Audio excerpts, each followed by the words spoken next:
gets you a long way in life. It gets you a long way in life. One of the reasons I'm able to build relationships and talk to people, I hadn't even started, and maybe I will. I don't know if I will or not, but when talking to individuals in the sport of boxing, right? When I talk to them, I'm gonna talk to them like I talk to anybody else. And the reason being is because, man, these are regular people. I think that Edgar Berlanga, I think I listened to the man talk about,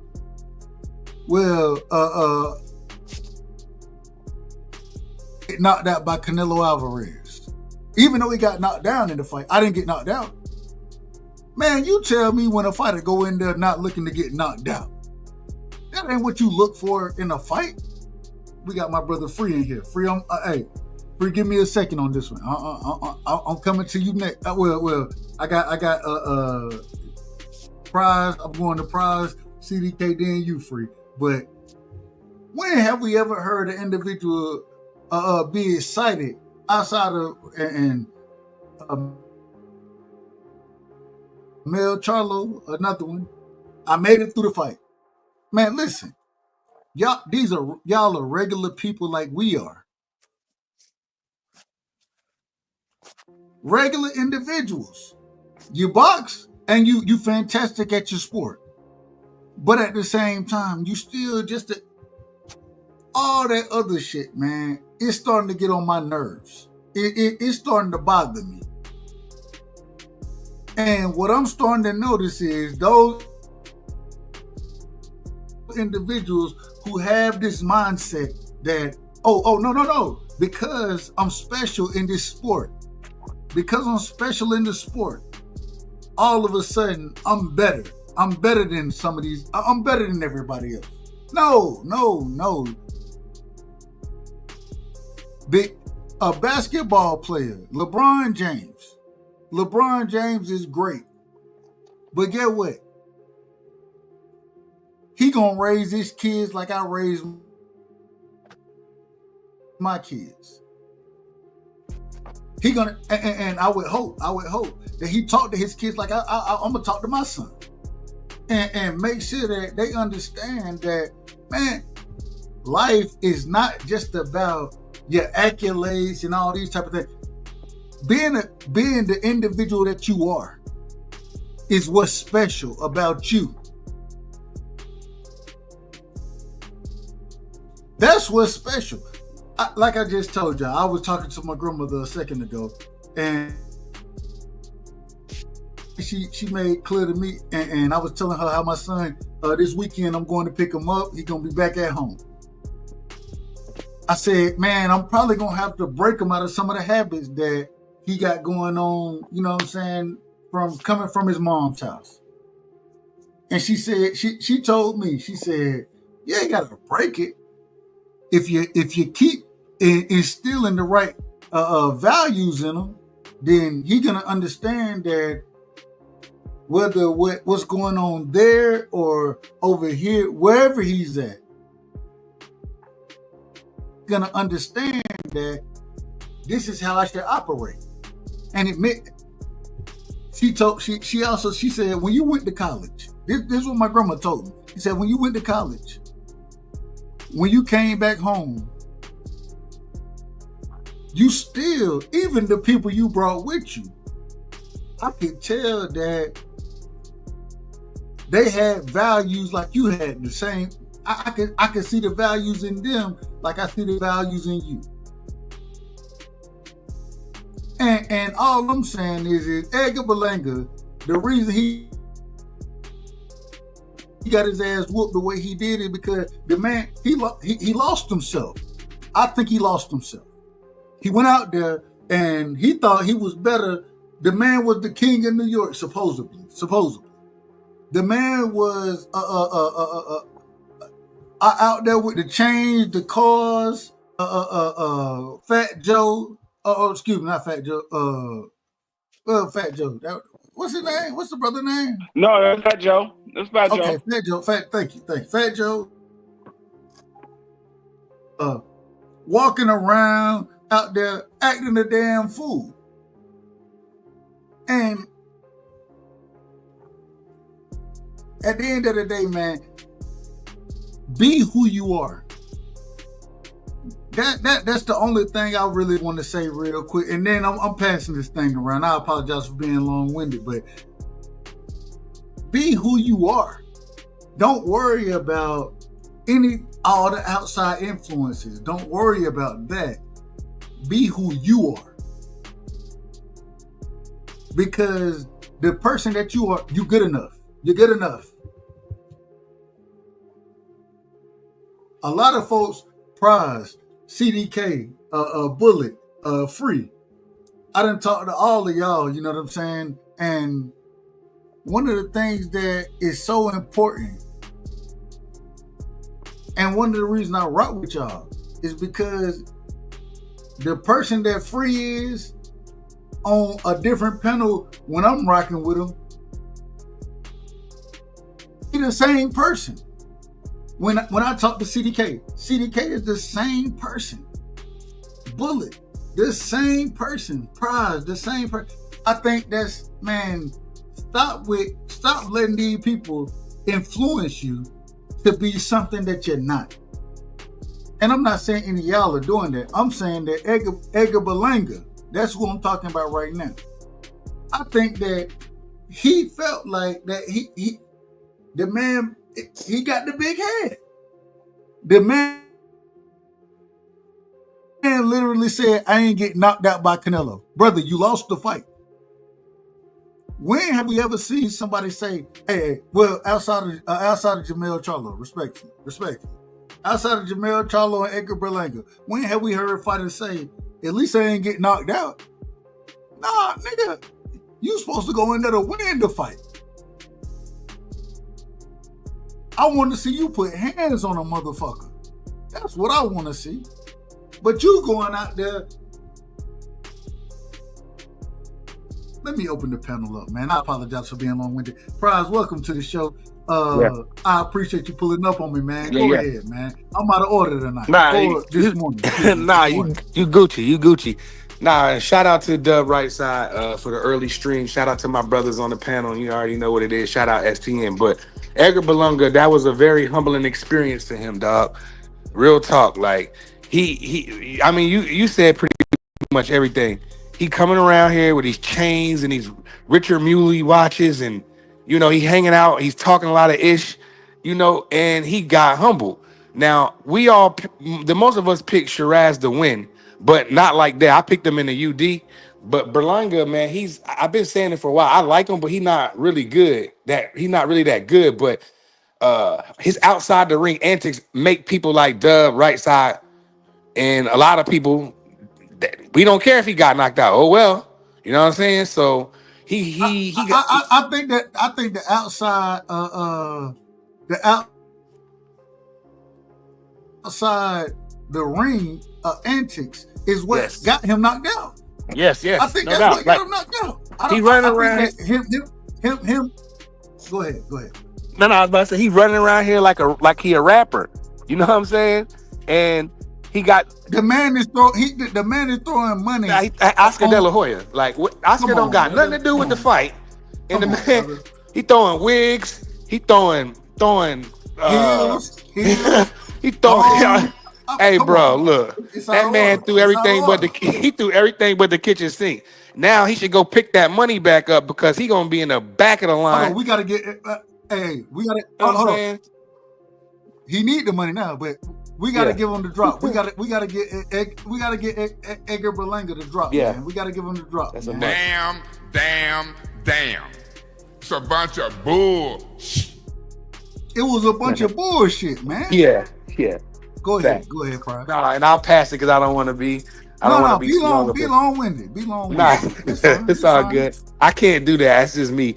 But no. Nevertheless, Edgar Berlanga, he needs to do some soul searching. And you know what I noticed yesterday, Doug? See, I follow him on Instagram.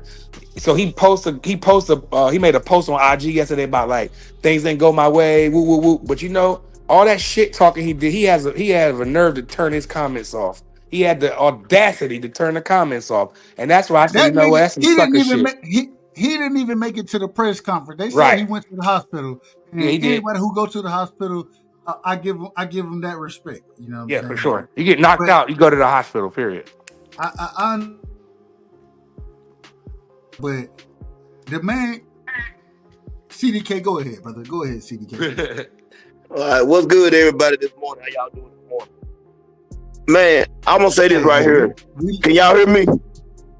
You crispy. All right. I'm gonna say this. I don't have a problem with confidence. I do have a problem with somebody being arrogant. Edgar Berlanga is very arrogant, but at the same time, listen, he's been like that in every fight. He just got caught, and he got knocked out, and it is what it is. I think what we're doing, we're giving him too much credit. I think he has always been a better talker than he has been a fighter. That's just my personal opinion. I've never thought highly of him as a fighter, so it's not shocking to me that he got beat. I think he definitely needs to go back to the drawing board. I don't think he's ever going to be focused the way that we feel like he should be focused. And I think it's not a persona that he's putting on. I think it's just the actual person that he is. He still got a lot of growing up to do. We got to remember that he's still young. We you know what I'm saying? We're a lot older than him. He still got a lot of growing up to do. I'm going to say I'm going to cut it short. Let him do his growing up, and hopefully down the line he'll get more focused and change what he got going on. I disagree with you, and only reason I disagree because even though he or young, even though he young, yeah, and I understand that piece of it, man. You done been in what you say, Doug? With some of the best. You done been there with some of the best. Yeah, I know what you said. He been in there with two of the best. Before that, he was fighting cab drivers, and he had a built-up career. So when you're in there beating up, that's the fact. You see what I'm saying? I'm trying to think of who he fought before Canelo. I can't even recall who he fought. Hey, he fought a few decent guys. So. yeah, he fought pretty decent. Go ahead, Free. Free. Go ahead, Free. Go ahead. Yeah, appreciate you having me up. What's going on, fellas? Let's call it for what it is. Some of these guys get into the sport just to be a celebrity. They really don't really care about boxing like that. They want to make some money. They want to be a celebrity, and they can't do it no other way except for boxing. And we all know boxing is a poor man's sport. I mean, anybody can get into the sport of boxing. It's not like football where you have to pay some serious money to be a football player. Basketball, you have to pay some serious money to be a basketball player. Same thing with baseball. So boxing is easy. It's easy to get into boxing. You can go to the local gym and start boxing, and it ain't number a couple of $100s to get a trainer. And so it's a lot of these guys get into it to make some money and to be a celebrity. They don't get it into the sport of boxing for the love of boxing. They say they do, but they really don't. You can tell by the way they act. They don't really love the sport. They love what comes with the sport. Because if you was in it for the love of the sport, you would be doing things like Floyd Mayweather. You would continue to build on your craft. You would do the things like Abdullah Mason. You would be humble and just go about your business. So these guys don't really love the sport the way they say they do. They really love what comes with the sport, the money and the fame. That's what they love. But I mean, Edgar Berlanga, is one of two things going to happen. Either he's going to go back to the drawing board and become a better fighter behind this, or it's going to be more of what happened on Saturday. It's going to be more of what happened on Saturday, because that's the only way that these fighters. That's the only thing that's going to happen when it comes to these fighters. Either you go back to the drawing board and you become better, or you get more of what you just got. So I mean, it ain't too much more you can say about Edgar Berlanga. We saw it coming a mile away, and I said this on CDK's show the day before, and I said Edgar Berlanga is due for an upset. He's due for an upset, and I saw it coming a mile away. I knew he was going to get beat. I didn't think he was going to get stopped, but I knew he was going to get beat up in that fight. But that's all I got. And we're real quick. Hey, Pat, shout out to you, and I appreciate you coming through. I don't know what's going on in the chat right there, but we just cooking on boxing, nothing else. We cooking on boxing. We got my brother Bullet Gibson up in the building, man. Bullet, Edgar Berlanga, what's your thoughts on what happened to him in this fight? First off, salute to everybody on the panel, man. Peace and blessings. Yes, These guys already pretty much said everything that need to be said, honestly. And you would, your early statement. Only thing I can say is I've been a professional boxer, but I actually never really joined a real gym. I trained myself, and I've been in a lot of street fights. I'm not saying they give me any cadence to talk, like I'm the know-it-all, but in terms of just fighting, you have to be focused on the subject at hand. Like that shit's serious. And I'm not saying he's not focused. I know, and there's nothing wrong with confidence. And some guys need that arrogance to boost themselves. That actually a confidence booster that allows them to go out there and perform certain ways. But the Canelo thing, he had to fight after that. He got the win, got another win, and I think it's just with this preparation. I think he probably prepared the right way. He probably trained hard or whatever, but it's the mindset of the moment. Getting on the stage. Hey, no, relax, baby. Getting on the stage, throwing the money at Oscar and all that shit. You out of your mind. I think Oscar had a way of distracting him as well. All that clapback Thursday, the disrespect. So it's like, man, when I see Oscar, I'm gonna get on his ass. Just that mental lapse right there. You're not focused on your opponent. Fuck Oscar. He's not fighting you. That guy's a cross dresser. Don't worry about him. You got to get on your shit, bro. You got to stay on your stuff. So with him thinking, oh, Siraj coming up, I'll be the bigger, stronger guy, then you realize, okay, he just talking to me, but I've been knocking guys out. I don't know the guys that Siraj fought, at least to his mind. He thought it probably was gonna be sweet a little bit. So I'm finna go in there and do my thing. I train hard, but at that level, all these guys train hard, bro. But if your mind is not mentally there in the moment, because you could be having a great training camp, but in that moment when you get to that fight, and then you start changing stuff up, because I think the first round he did pretty, it's the fill out round, but he was, pretty regular. And you start, trying to do other shit. That mental lapse, man. Man, listen, that shit's something serious. All I'm saying is that at the end of the day, and I think Berlanga, I do think that he trained I think he trained hard for this fight. You know what I'm saying? At the same time, though, man, he was more worried about the parade that was supposedly gonna happen after the fight. And we even seen it. We see going back to when what's the great? I ain't gonna say the great brother. What's my brother name who missed weight and then end up the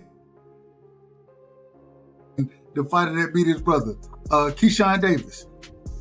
Brother, you gotta be focused on what you got going on.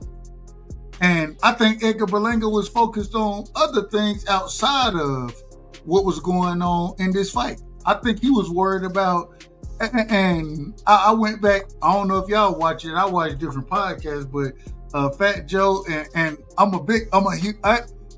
shout out to Fat Joe, you know what I'm saying? But I'm a huge fan as far as lyrically goes, Jada Kiss, right? I love Jada. I think Jada is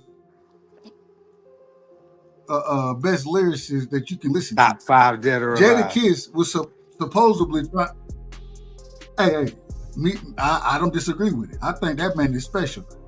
I think shout out to Joe too though. Shout out to Joe Craig. But man, that man didn't show up for that fight. He wasn't there to bring him out.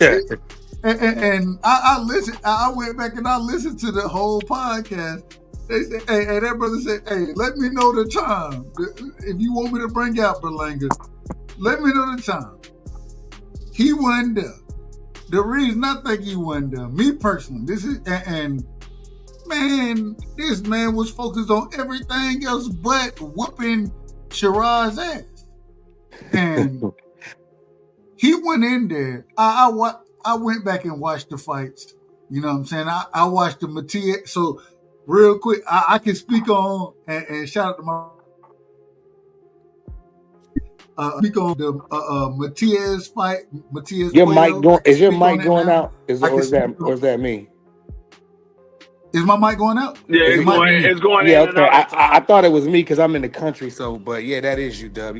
But it's not. It's not like a consistent thing though. But carry on. No. All I was saying was I went back and watched the fights, and so I can speak on the Matias fight.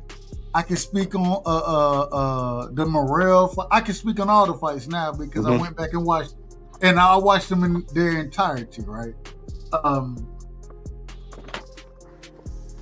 I just don't think that he would. I don't think that Berlanga was. I don't think he had any focus on the fight. I think he was more worried about the parade after the fight. And the club and stuff. Yeah,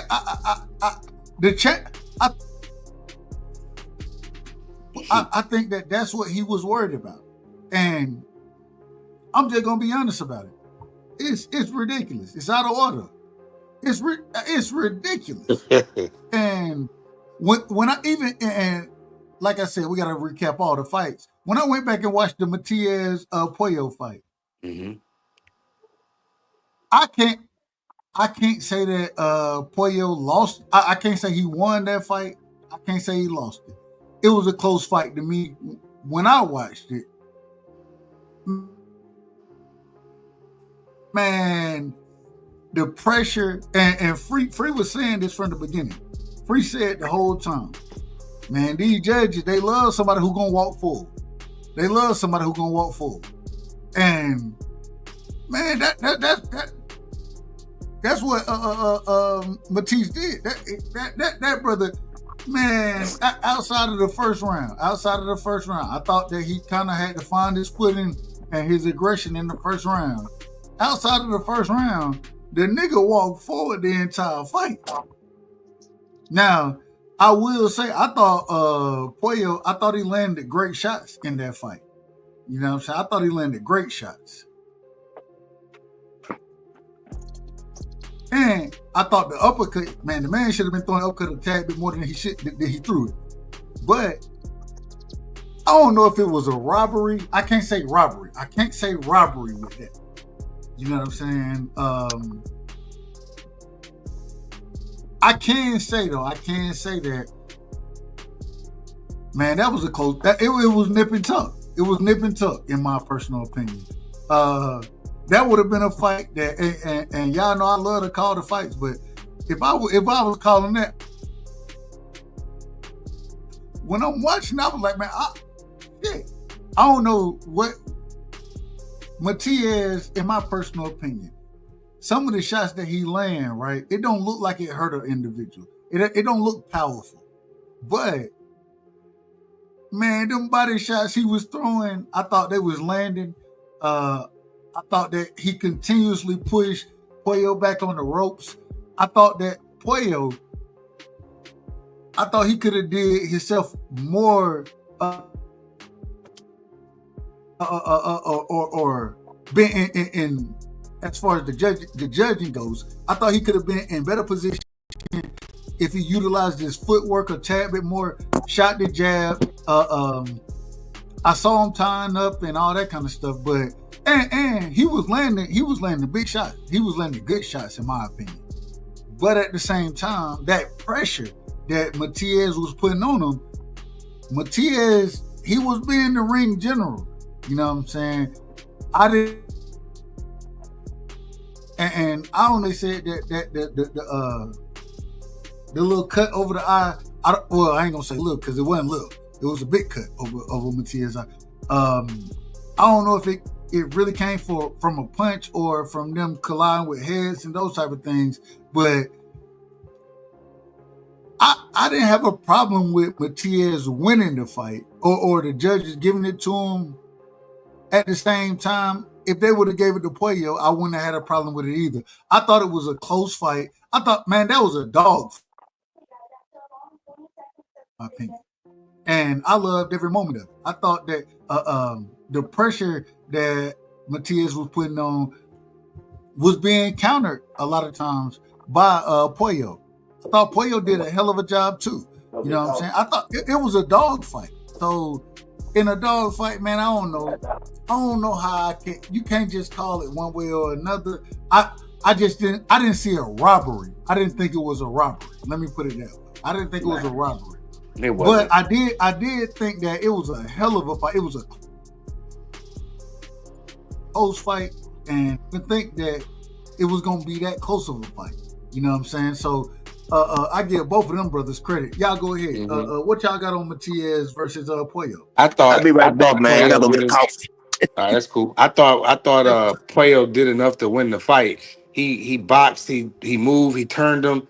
Matias, he did put a lot of pressure, but Matias had the left working to the body. It was a close fight, It was a close fight, but like what happened to the saying? I didn't know what those body shots, like some of those. Okay, all right, put it to you like this. Matias is Subriel. Yeah, Subriel wasn't really hurting Pollo like that. But whatever happened to the saying, you got to beat the champ? What happened to the saying, you got to beat the champ? I don't think Matias did enough to beat the champ. It's a close fight though, Dub. But I thought Pollo did enough to win the fight. I thought he wasn't really. I mean, Matias had moments. Don't get me wrong. Matias definitely had his moment. Put a lot of pressure, came forward. He was getting cracked, hit with everything. He kept coming. But Pollo couldn't really. He don't really got no pop in his punches. Like he got 10 knockouts. I hate that term. I know, but I hate that whole. Real quick. What term do you hate? I hate that whole. You got to beat the champ. You got to beat the champ. Yeah, man. That's an old school term. But I had this conversation last night or yesterday. Excuse me. Yesterday I had the same conversation, and man, look, the way I judge it, I look at the fight. You ain't got to go in. Whoever win the fight, win the fight. You know what I'm saying? Right. I don't give a damn if you're a champion or not. If you go in there and put hands on them, and it's a close fight, and you can overwhelm them, then. But I don't think he did that, though.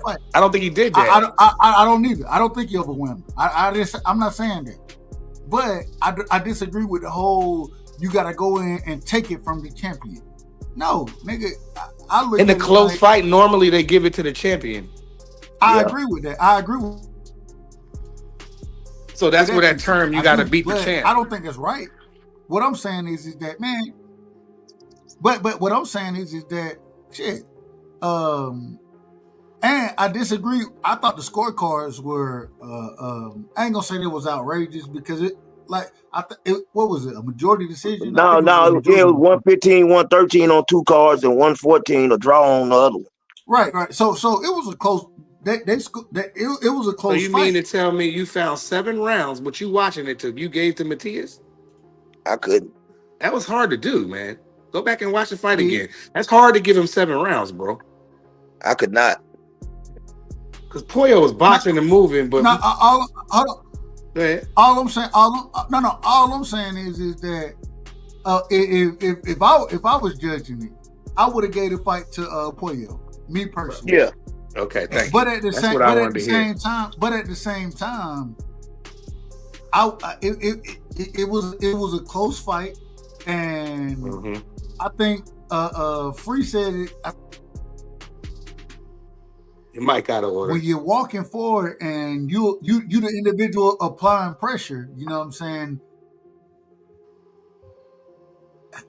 It's hard for me not to say that Matias didn't win, but like I said, if it was me, if I was judging it, I would have gave it to Pollo. You know what I'm saying? I would have scored a 7-5 Pollo, and that's me.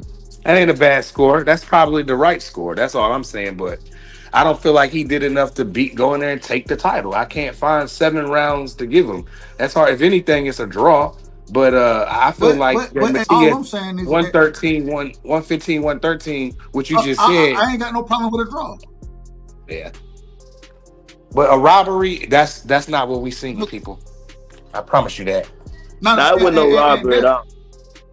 And that's the other thing I want to say is that even though I think that, especially in like the Shakur fight, I think one judge had it like 118, 110. I don't know exactly what the scorecard was, but I thought one judge had it way too wide. Yeah, them calls were crazy. Opinion with Shakur, but but before we get to that, I want to hear y'all opinion on Matias versus Puello. CDK, how did you score that? Or not even scoring it, but what you think about the fight? And then we And go I bullet. had I've been saying that I said it yesterday on my show. I had Alberto winning, man. I don't see how you can give Sabrina Matias 7 rounds. And I think what people get confused, all pressure ain't good pressure. You can come forward and still get beat up, and that's what I seen. Yeah, he was coming forward, but as he was coming forward, he was getting beat up. I don't like it. I seen a lot of other stuff going on. You know what I'm saying? I just felt like it was, you know what I'm saying? They wanted him to win. I'm talking about from the time Turkey jumped in, from the time they put somebody else in the ring with him and done a face off. It was just too much going on. I don't like the way it looked. That's my whole thing. I just feel like they didn't want Alberto to win that fight, and we seen what happened. I thought he had an excellent game plan, and that's how he always fight. But you know, I guess it caught up with him. Now I didn't like the look because when I first started really watching it, the first thing, and like I said on when we called the fight over at BVO show, the first thing I said was, why the hell is you had Turkey in the ring, you had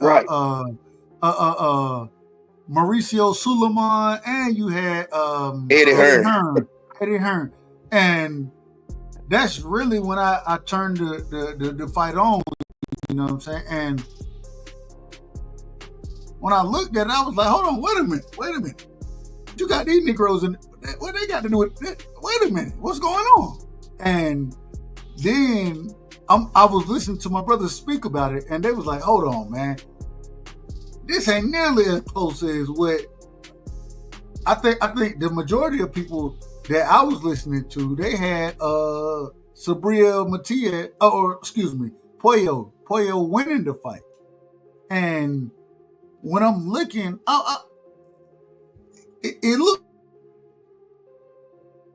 But Bullet Gibson, go ahead, man. What did you think about that fight? It's just my opinion on it. Could be wrong. No, you good. With me, I didn't because like I said, I didn't get to watch that fight. By the time I turned the fight on, it was like it was the midway point of that fight, so I didn't watch that fight in totality. Yeah. So, I had to go back and watch it myself. But go ahead. I gotta watch it today. I gotta try to watch it today then. But in terms of the Turkey stuff and the Suleiman, that's like a thing that the UFC do. They do that to, like, you know, promote the next fight right away, like to get the us going to the next fight. I know that like I watch UFC a lot as well. So me too. Going on with that. And in terms of because I know people were saying that and it was a bad look. Turkey was like, you know, you finna fight him on November. You can't really tell him that. But I think that the WBC already had approved that before this fight, you know, came to be. They already had said that Dalton Smith was going to be the next guy, from my knowledge. But it just looked like a dictatorship, like how people were saying. But I don't think no promoter can actually force that. Even though Turkey said that, I think if Puello, I think Puello can do his rematch clause if he put that in the contract. I don't know what the contract is, though. That's the things we don't know. It's the background stuff we don't know about that situation. If they had a rematch clause in the contract, if he go, you know, go to the commissioner and all that stuff and put it in, regardless of what Turkey's saying, I think they have no choice but to put it out there. They'll probably just do like a first bid or something and just build another network. But if the dude, petition for it, he could get his rematch. But the problem is, the way it looked to me, and like I said, I caught the majority of that fight. I caught the back end of it. You know what I'm saying? And the first thing when I was able to jump on the panel, the first thing I said is man, somebody, hey, and y'all know how I am. Them manila envelopes were being passed out. Passed That's what all it seemed around. like. Them, Yes. them manila, hey, somebody got paid. Soon as they jumped in the ring, Turkey and Marsulio and the other presidents and whoever the hell them other people was, the guy with the crazy ass looking bull with the Versace on, you know what I'm saying? When them niggas got in the ring, it was a wrap. I was like, wow. And then when they rated scorecards, when they said it was over. yeah, when I heard that 114, I said, oh, they had that. I said the fix is in, not a fix, but y'all saw what happened. And like they even bought that graphic up on the zone post that graphic about who won the fight and to let the fans play. It's like 76% for like Pollo. So everybody saw it. We wasn't just the only ones who watched the fight. It was 70%, 76% for him or something like that. So I feel like them envelopes was definitely being passed around. They got a game plan for Subaru. It looks like he's going to be fighting Dalton Smith next. I mean, no, I don't want to see that. I don't care for that, but but that's what's going to happen. The plan is in, so it is what it is. I'm gonna say this real quick though, and I know it's not fair. It's not even fair to put that on Phil. But honestly, my opinion, I kind of felt like Sandor Martin beat him when they fought. Honestly, he absolutely. Oh, you talking about Pollo? Yeah, I felt like Sandor Martin beat him when they fought.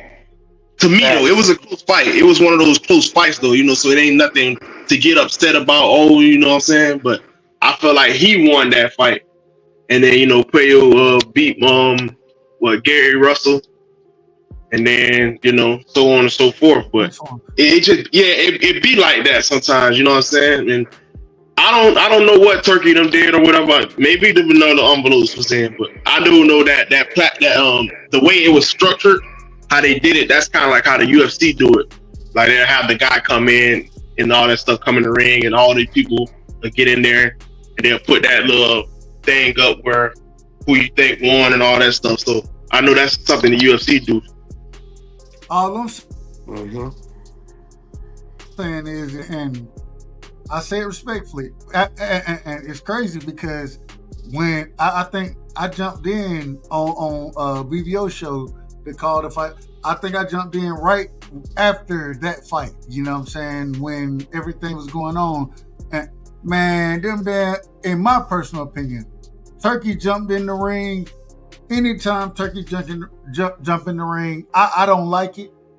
Me personally, I don't like it. I thought that even with the Shiraz Carlo Adames fight, I thought Adames won that fight. I thought he came on very strong in the back half of that fight. And I thought he won. But at the same time, once Turkey got it, Turkey was the one who got up there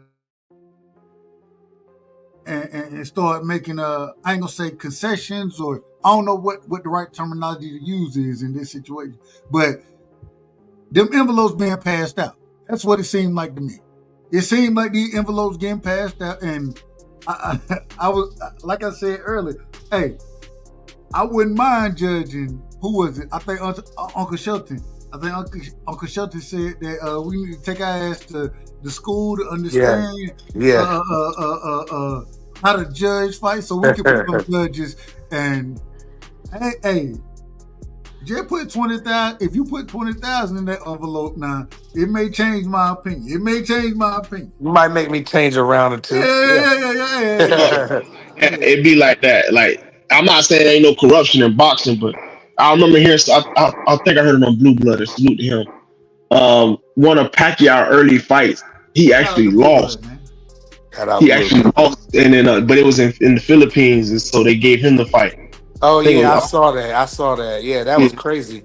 Dude dropped Pacquiao and everything, didn't he? Yeah. So I know that should be crazy, and I know people don't like to hear that, but that's what it is, man. So maybe Turkey was like, man, I want a Middle Eastern looking guy. You know what I'm saying? You know how it go, bro. It's unfortunate. That's why I say I don't think he did enough to take the belt. I don't think he did enough to beat. But it's crazy because when But what's crazy about it? I listened to I believe, and I might be wrong about it. I think I'm in order here, but I think they even when it came to Kid Austin, right? They want they trying to make the fight. You know what I'm saying, with him and Shakur, and now they make that rematch. In this situation, and shout out to Dalton Smith. I done seen the brother fight a few times, but I don't think he nothing special. I think he gonna get his ass. I think he gets stopped by somebody like Matias. Me personally. But for you to have that already scheduled and to have it where he gonna step in the ring, no, we need a rematch. We need a rematch first, because that brother Puello, he came in there, and I thought he showed his ass in that fight. You know what I'm saying? And when I say that, I'm saying that nigga was fighting. He took the pressure, you know what I'm saying, and he was still landing shots, in my opinion.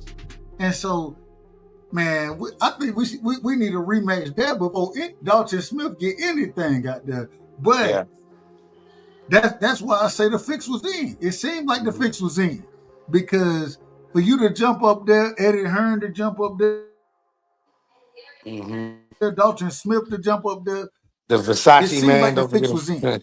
That's what Don't it forget seemed like about to the me. Versace man. Well, hey, I don't know nothing about Versace now. You ain't see that You know, guy, I that don't know crazy nothing. guy in the background with the Versace on? He was in the ring looking crazy. Which He was, one? I don't know, it's some dude jumping in the ring every time with a Versace outfit on, man. You ain't I see ain't see him? it. I ain't see it.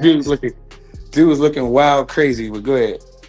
All I'm saying is, at the end of the day, I think the fix was in, and I hate to say it, even with Shiraz. You know what I'm saying? The good thing with Shiraz is he got Berlanga out of there. You know what I'm saying? And I was never high on Berlanga anyway. I didn't see a stoppage, but I thought Berlanga was gonna lose that fight anyways. All I'm saying is it's not a good look with Turkey jumping into Eddie Hearn, Mauricio Suleiman. These are some of the most corrupt individuals that we know in the sport of boxing. My apologies. Go ahead, be free. Free You he there? fell down the steps. But yeah, the fix was definitely in, and the fix I don't care. I'm gonna say was I'm not going to tread around this or tiptoe around this. The fix was in. I don't think Matias y'all go back and watch the fight, and you tell me, and I'll watch it again with y'all, and you tell me where you see 7 rounds you gave Subriel Matias. That's crazy, and I just don't think it's right. With, like Dubs told y'all, you got they already knew what they already knew what it was. They was preparing for Subriel's moment, so they all jumped in the ring like, okay, we get Subriel win the fight, take the belt off Puyo. Know what I mean? Like some wrestling shit. You know what I'm saying? So I feel like that's not a good look for boxing, man. We got these people doing that, man, and I think they got to do better, bro. But it's like Dub told y'all, it's some envelopes being passed around. They did it right in front of our face, bro. 76% or however many percent said Puyo won. I said Puyo won. Dub said Puyo won. I forget what Free. I'm pretty sure Free. I don't know what Brother Bullet said, but I feel like Puyo did enough to win. No, I didn't watch that fight in full yet. No. No. No. Hold on. I thought, like I said, I thought it could have went 7-5 either way. A draw. I thought a draw was okay as well. It could have happened, all of that. I ain't saying Puyo just won it, but at the same time, the scorecards, and I think one judge had it 114. Yeah. And then the other 2 judges, I believe they had it 115, 113. I believe. Yeah. I understand it, but at the same, off of the pressure that Matias was putting You on, could put pressure on, but don't mean you doing it nothing. wasn't Ricky effective. Hatton was putting a lot of pressure on Floyd, and Floyd whipped his ass. Yeah, Pressure, it no, wasn't you ain't doing effective nothing enough. with it. It wasn't effective. It wasn't effective. So But but where did you give 7 but rounds? that's a. Mhm. I was just gonna say Floyd and Ricky Hatton. That's a tad bit different. If Floyd check hook Ricky Hatton, and I know, that but nigga I'm fell saying face Ricky down Hatton's broke. pressure. Floyd ain't seen that pressure before that Madonna fight. Ricky Hatton was putting a lot of pressure on Floyd in the beginning, but he wasn't doing nothing. He was getting check hook the whole and straight right hand the whole time. But I thought Matias. My thing is, I thought Matias he was letting his hands go. He was throwing punches. It wasn't I, effective. I thought he was going to the body well. I thought he went to the body very well. It's hard for me to say that Puello lost that fight. Yeah.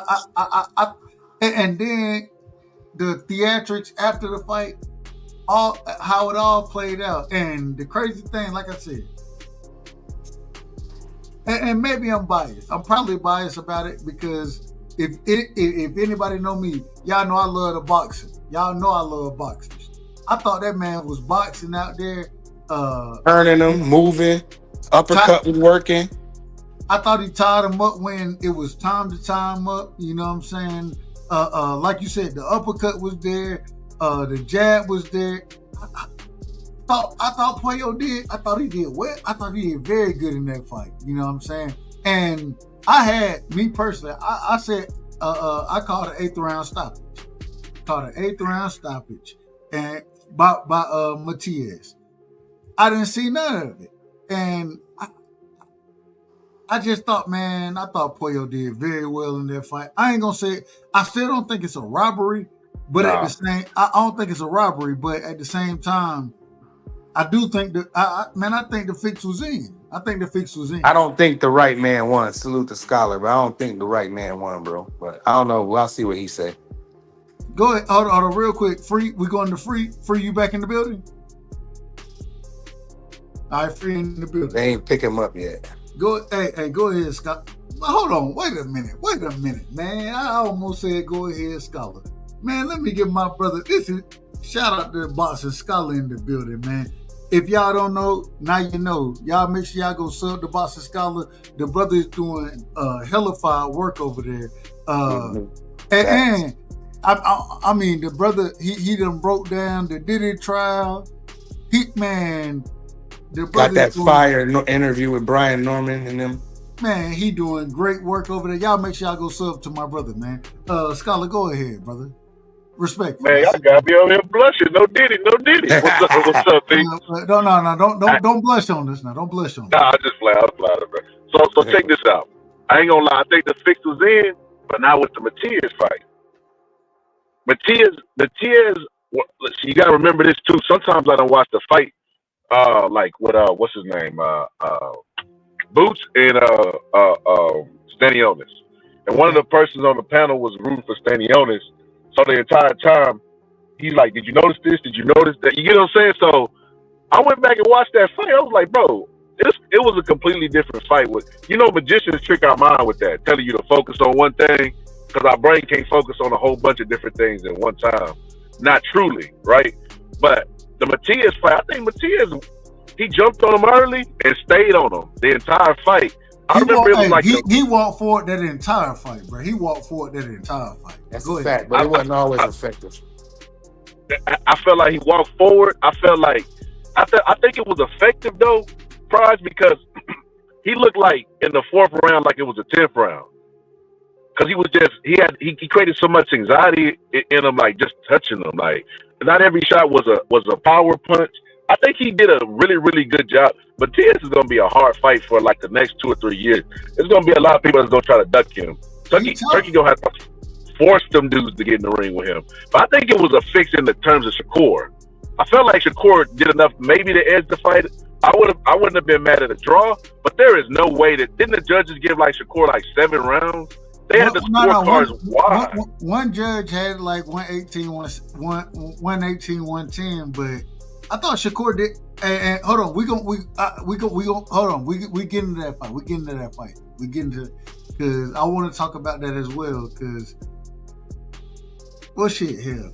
Well, real quick, anybody got anything else on the Matias versus Pollo before we move forward to the Shakur fight? Nah, just the fix was in. That's all. But it wasn't a robbery. Well, let me ask you this, Dub. Let me ask you this: Did Puello's team whine about the fix being in? I haven't seen nothing yet. But what do you think, Scholar? You think you gave him 7 rounds? Yeah, I felt like I ain't gonna lie to you. It was like the last 2 rounds I gave the Puello, but I remember we was on a live and X was like, "Yeah, he got these rounds." I'm like, bro, he up so high out. He can take a round or 2 off. You know, I felt like he just relentlessly worked through that fight. He had Puello looking not so spectacular. Like he was effective in the fight. Like Puello looked fatigued. I didn't watch it live, but when I went back and watched it, I thought that Pollo hurt Matias a couple times in those late rounds. I thought he had Matias hurt. He did. I mean, Matias got caught some flush shots, but he didn't wobble ago. His glove didn't touch, so we can't really give him. I ain't saying he got knocked down. I'm just saying I thought he had him hurt. I thought he had him hurt in those late rounds. Those late rounds, especially when he was throwing the uppercut, when he was running down the middle on him. I thought Pollo had Matias hurt, and I ain't saying he could have got him out of there, but man, hey. I feel like if Puyo had some punching power, he would have knocked Matias out. He's a walking punching bag. He's gonna be easy if he fight the real fighters. Yeah, his defense is his face, and what Free said or Marky, he said his defense is his head and his chest. He take it on the brother got a great chin. The brother got a great chin. Yo. Look, if that was I'm gonna say if that was Devin, man, I think Devin would have walked circles around Matias, walked circles around him, and put hands on him. Shakur would do the same thing. I disagree. So look. So you know the little homie X be tripping on me, bro, because he can't figure out why I like Matias, and he don't see nothing special. Hold on. Shout out X. Hold on, real quick. I can hear you, but your mic it's a tad bit regular right now. Respectfully. Is that me? Hold on. Is that me? Yeah, and I know what Scholar was about to say. No, Scholar, you crispy now. You crispy. Yeah. Hold on, let me hit the refresh. Oh, there we go. Right. That's the Scholar I know right there. That's the Scholar I know. Oh, damn. He gonna come back in. Yeah, but no, I'm with X. X hates Matias. Me and X hate Matias the same way. We think the same of him. I'm a fan of Matias. I'm not. He's not really good. He throws a lot of punches and he gets. I mean, he's a punching bag, bro. If you know how to box and turn, he can't do nothing with you, bro. Like Devin will box circles around. I don't think he got great footwork. That's why I say I think Devin boxed circles around him. Shakur boxed circles around him. Tank probably knock him out. So look, check this out, Prize. This is why X get mad at me, man. Yeah. Matias X agrees on Matias, by the way. Go ahead. Matias was one of my favorite fighters right now, bro. He like, what? And I'm like, bro, Matias is a magician in there as well. Meaning like he's a lot better than what he looks. He looks like a caveman on the outside, but he actually a caveman that know how to make fire. You know what I mean? Like he knows how to do intelligent things. Like Matias is perpetual motion. From the opening bell, he makes his fighters fight every second of every round. He is right in their face. And because he keeps his chin tucked and he has a good chin on top of it being tucked, he and fighters hit him on the chin, they get discouraged because they can't get him up out of there. And then he comes forward with a high active guard. So a lot of the shots that look like they land, they're really being parried. And he counters right off of that. And he don't throw everything with power. Matias will touch you 5 times, bro. He creates anxiety. Like, it was times in the fight where Pollo looked like he was about to get a break. Matias would speed walk and get right back in his face and make him fight again. Just touch him. Pollo didn't get no. That brother couldn't get no rest in that damn fight, bro. He couldn't. Ain't no rest with Matias. That's what I'm saying. A lot of fighters, you know what they're gonna do? He remind me a lot of like a Homicide Hank or like a what's his name? Hold on, you said who? You said who? Henry Armstrong, or like a Winky Wright. Winky Wright fought like that. He had better defense, but he had Way an better active. defense. He Hold had a. on, now, wait a minute. You can't compare. You That's wait, hold crazy. on. Y'all ain't even heard the comparison. Hold on, Y'all you ain't out y'all of. ain't even heard it. You You ain't heard said the comparison Winky. yet. Hold on. Let the brother finish. We gotta let him finish. We gotta The let him. comparison is this. The comparison is this. Winky Wright would create a lot of anxiety in his opponents, and he would make them fight every second of every round. So a lot of people, when Winky Wright was at his height, a lot of people try to wait for Winky Wright to look less than spectacular and slow down a bit so they wouldn't have to deal with that type of style. Fighters don't want to fight every second of every round. The clinch wouldn't have been invented if that was the case. Those styles are hard to beat. They're very hard to beat. All I'm saying is that watching that fight, I thought Pollo, in my opinion, this is my opinion, nobody else's, just mine. I thought Pollo, he took that pressure, and even though I did think that Matias, he let his hands go, and Matias always let his hands go, and he a dog, you know what I'm saying? Man, I thought it went, there was no educated footwork there. It was all, I'm gonna walk to you. Now That's all it is every time. But at the same time, when he throwing the punches that he was throwing, I thought he worked the body well. And I also think that a lot of times, man, it is different when you in the ring with that guy, because it don't look like big punches and hard punches, nothing like that. It looked like sometimes when I be watching Matias, I'm like, man, he just throwing body shots. It ain't really nothing significant. But I'm damn near positive that fighters that's in the ring with him would tell me something different. That those inside body shots that he throws, the way that he can take a punch on the chin, I think he got a granite chin. You know what I'm saying? It's hard. It's hard, but I think that Pollo, man, I think Pollo edged that fight. When I went back and I watched it, and I gave the fight to Pollo. Me personally, I thought Pollo won the fight, and clearly. I thought, like I said, I didn't think it was clear, but I thought it was close. I thought it was just very like the close. homie in the chat, and shout out to Jay Wash in the chat, said he won damn near every exchange. I agree with that. Yeah, and the counter punching, the jab, the uppercut. Don't sleep. No, I'm with you. The uppercuts, what he was throwing out there, I thought he landed the more crisp. I thought he landed the more crisp shots, and I thought he was more active. What I will say, and I understand why people feel that way, because you can't tell me that you had to score for Matias the way you did, and then turn around and say that Shakur won damn near every round against Williams Zepeda, because they fought the same type of fight. Yeah, so, the Shakur was way more punching, clearly effective. Like I said, I think Shakur punches that he landed was a little more cleaner than Alberto's was, but it still was the same type of fight. If you go back and put both those fights together, it's pretty much the same type of fight you're watching. You're pretty much watching the same type of fight. But and free, I also say that I thought that the scorecards in the Shakur fight was outrageous. I thought they. Well, we'll get a judges. Let's go ahead and get a judges drop real quick, because what I thought about the judges scorecards in that fight. This is outrageous. I thought I didn't agree that, man. I think one judge had it something like 118 to 109, something like that. Yeah, like 11 rounds, 10-2 type ish. Now, I thought Shakur won and once again, I thought, and I said this the other night, I thought Shakur fought the wrong fight.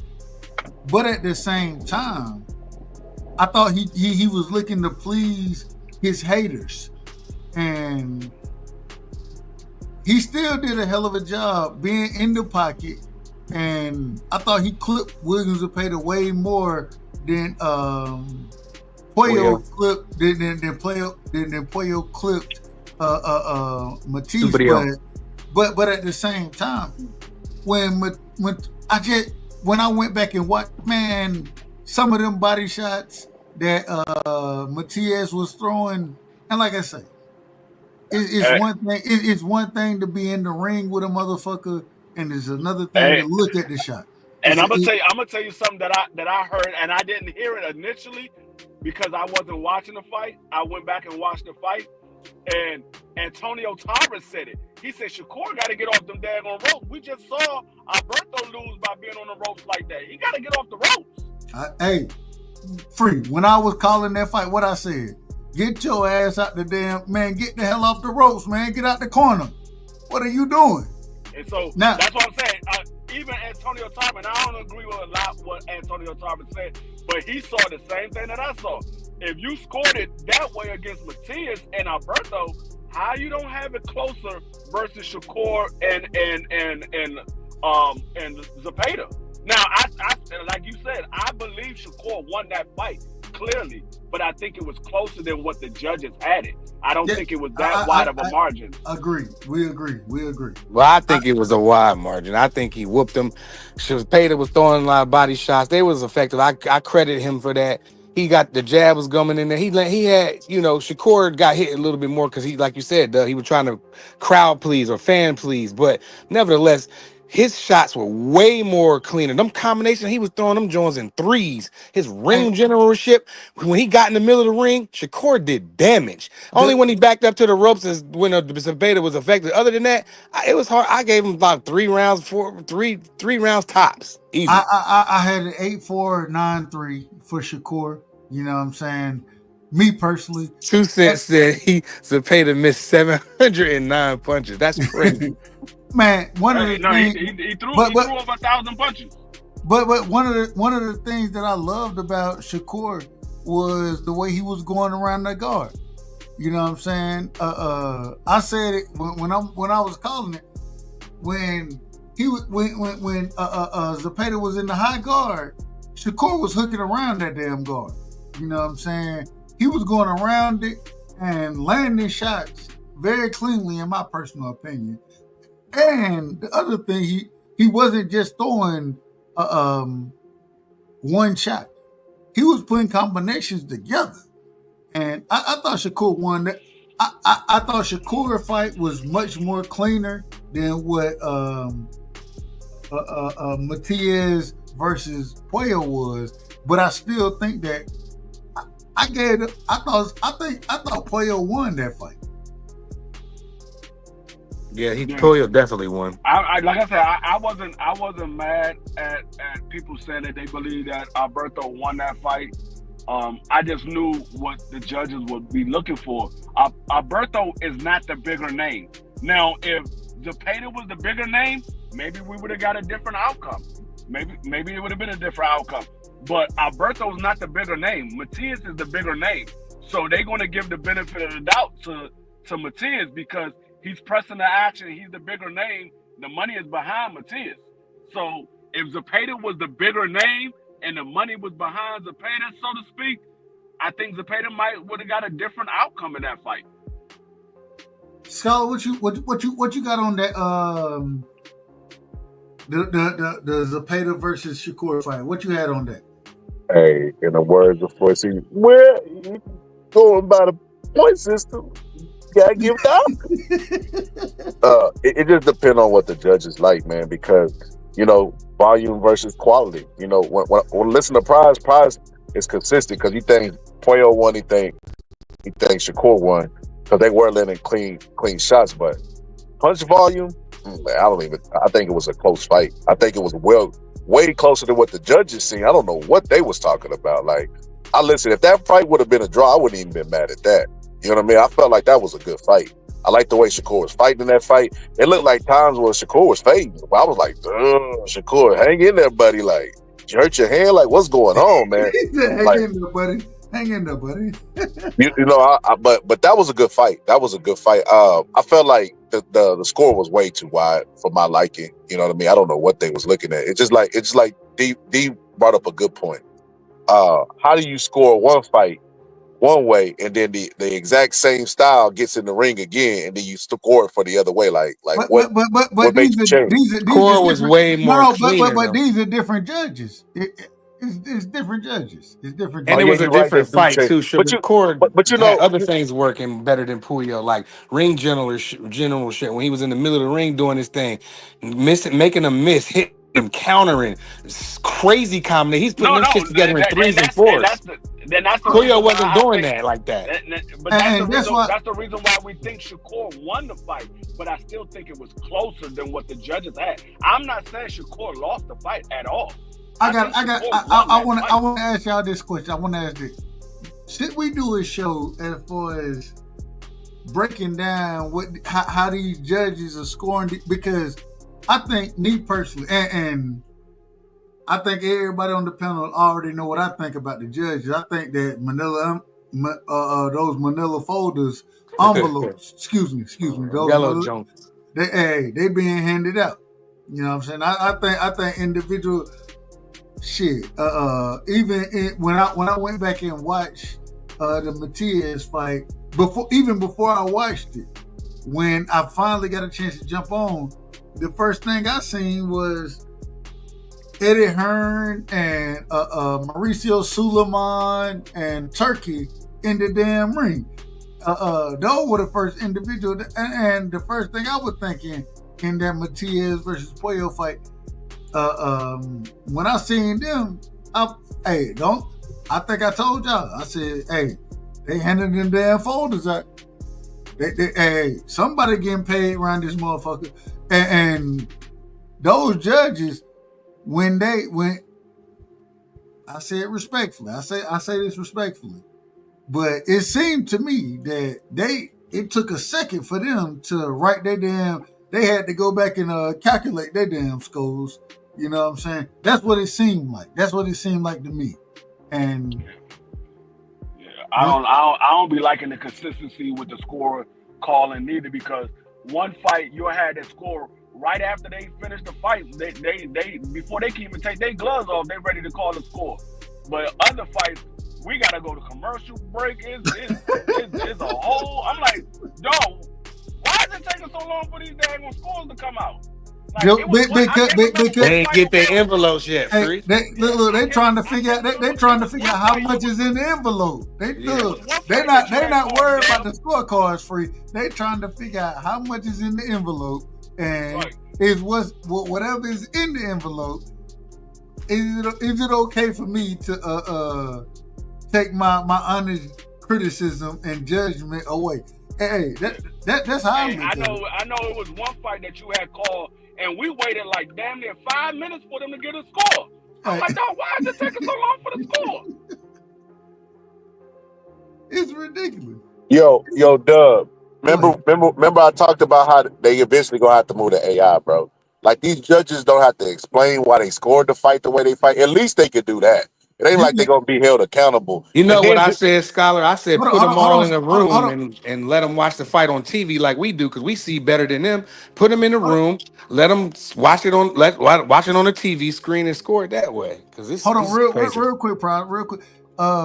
Scholar, I think you were the first person to show me the AI scoring, right?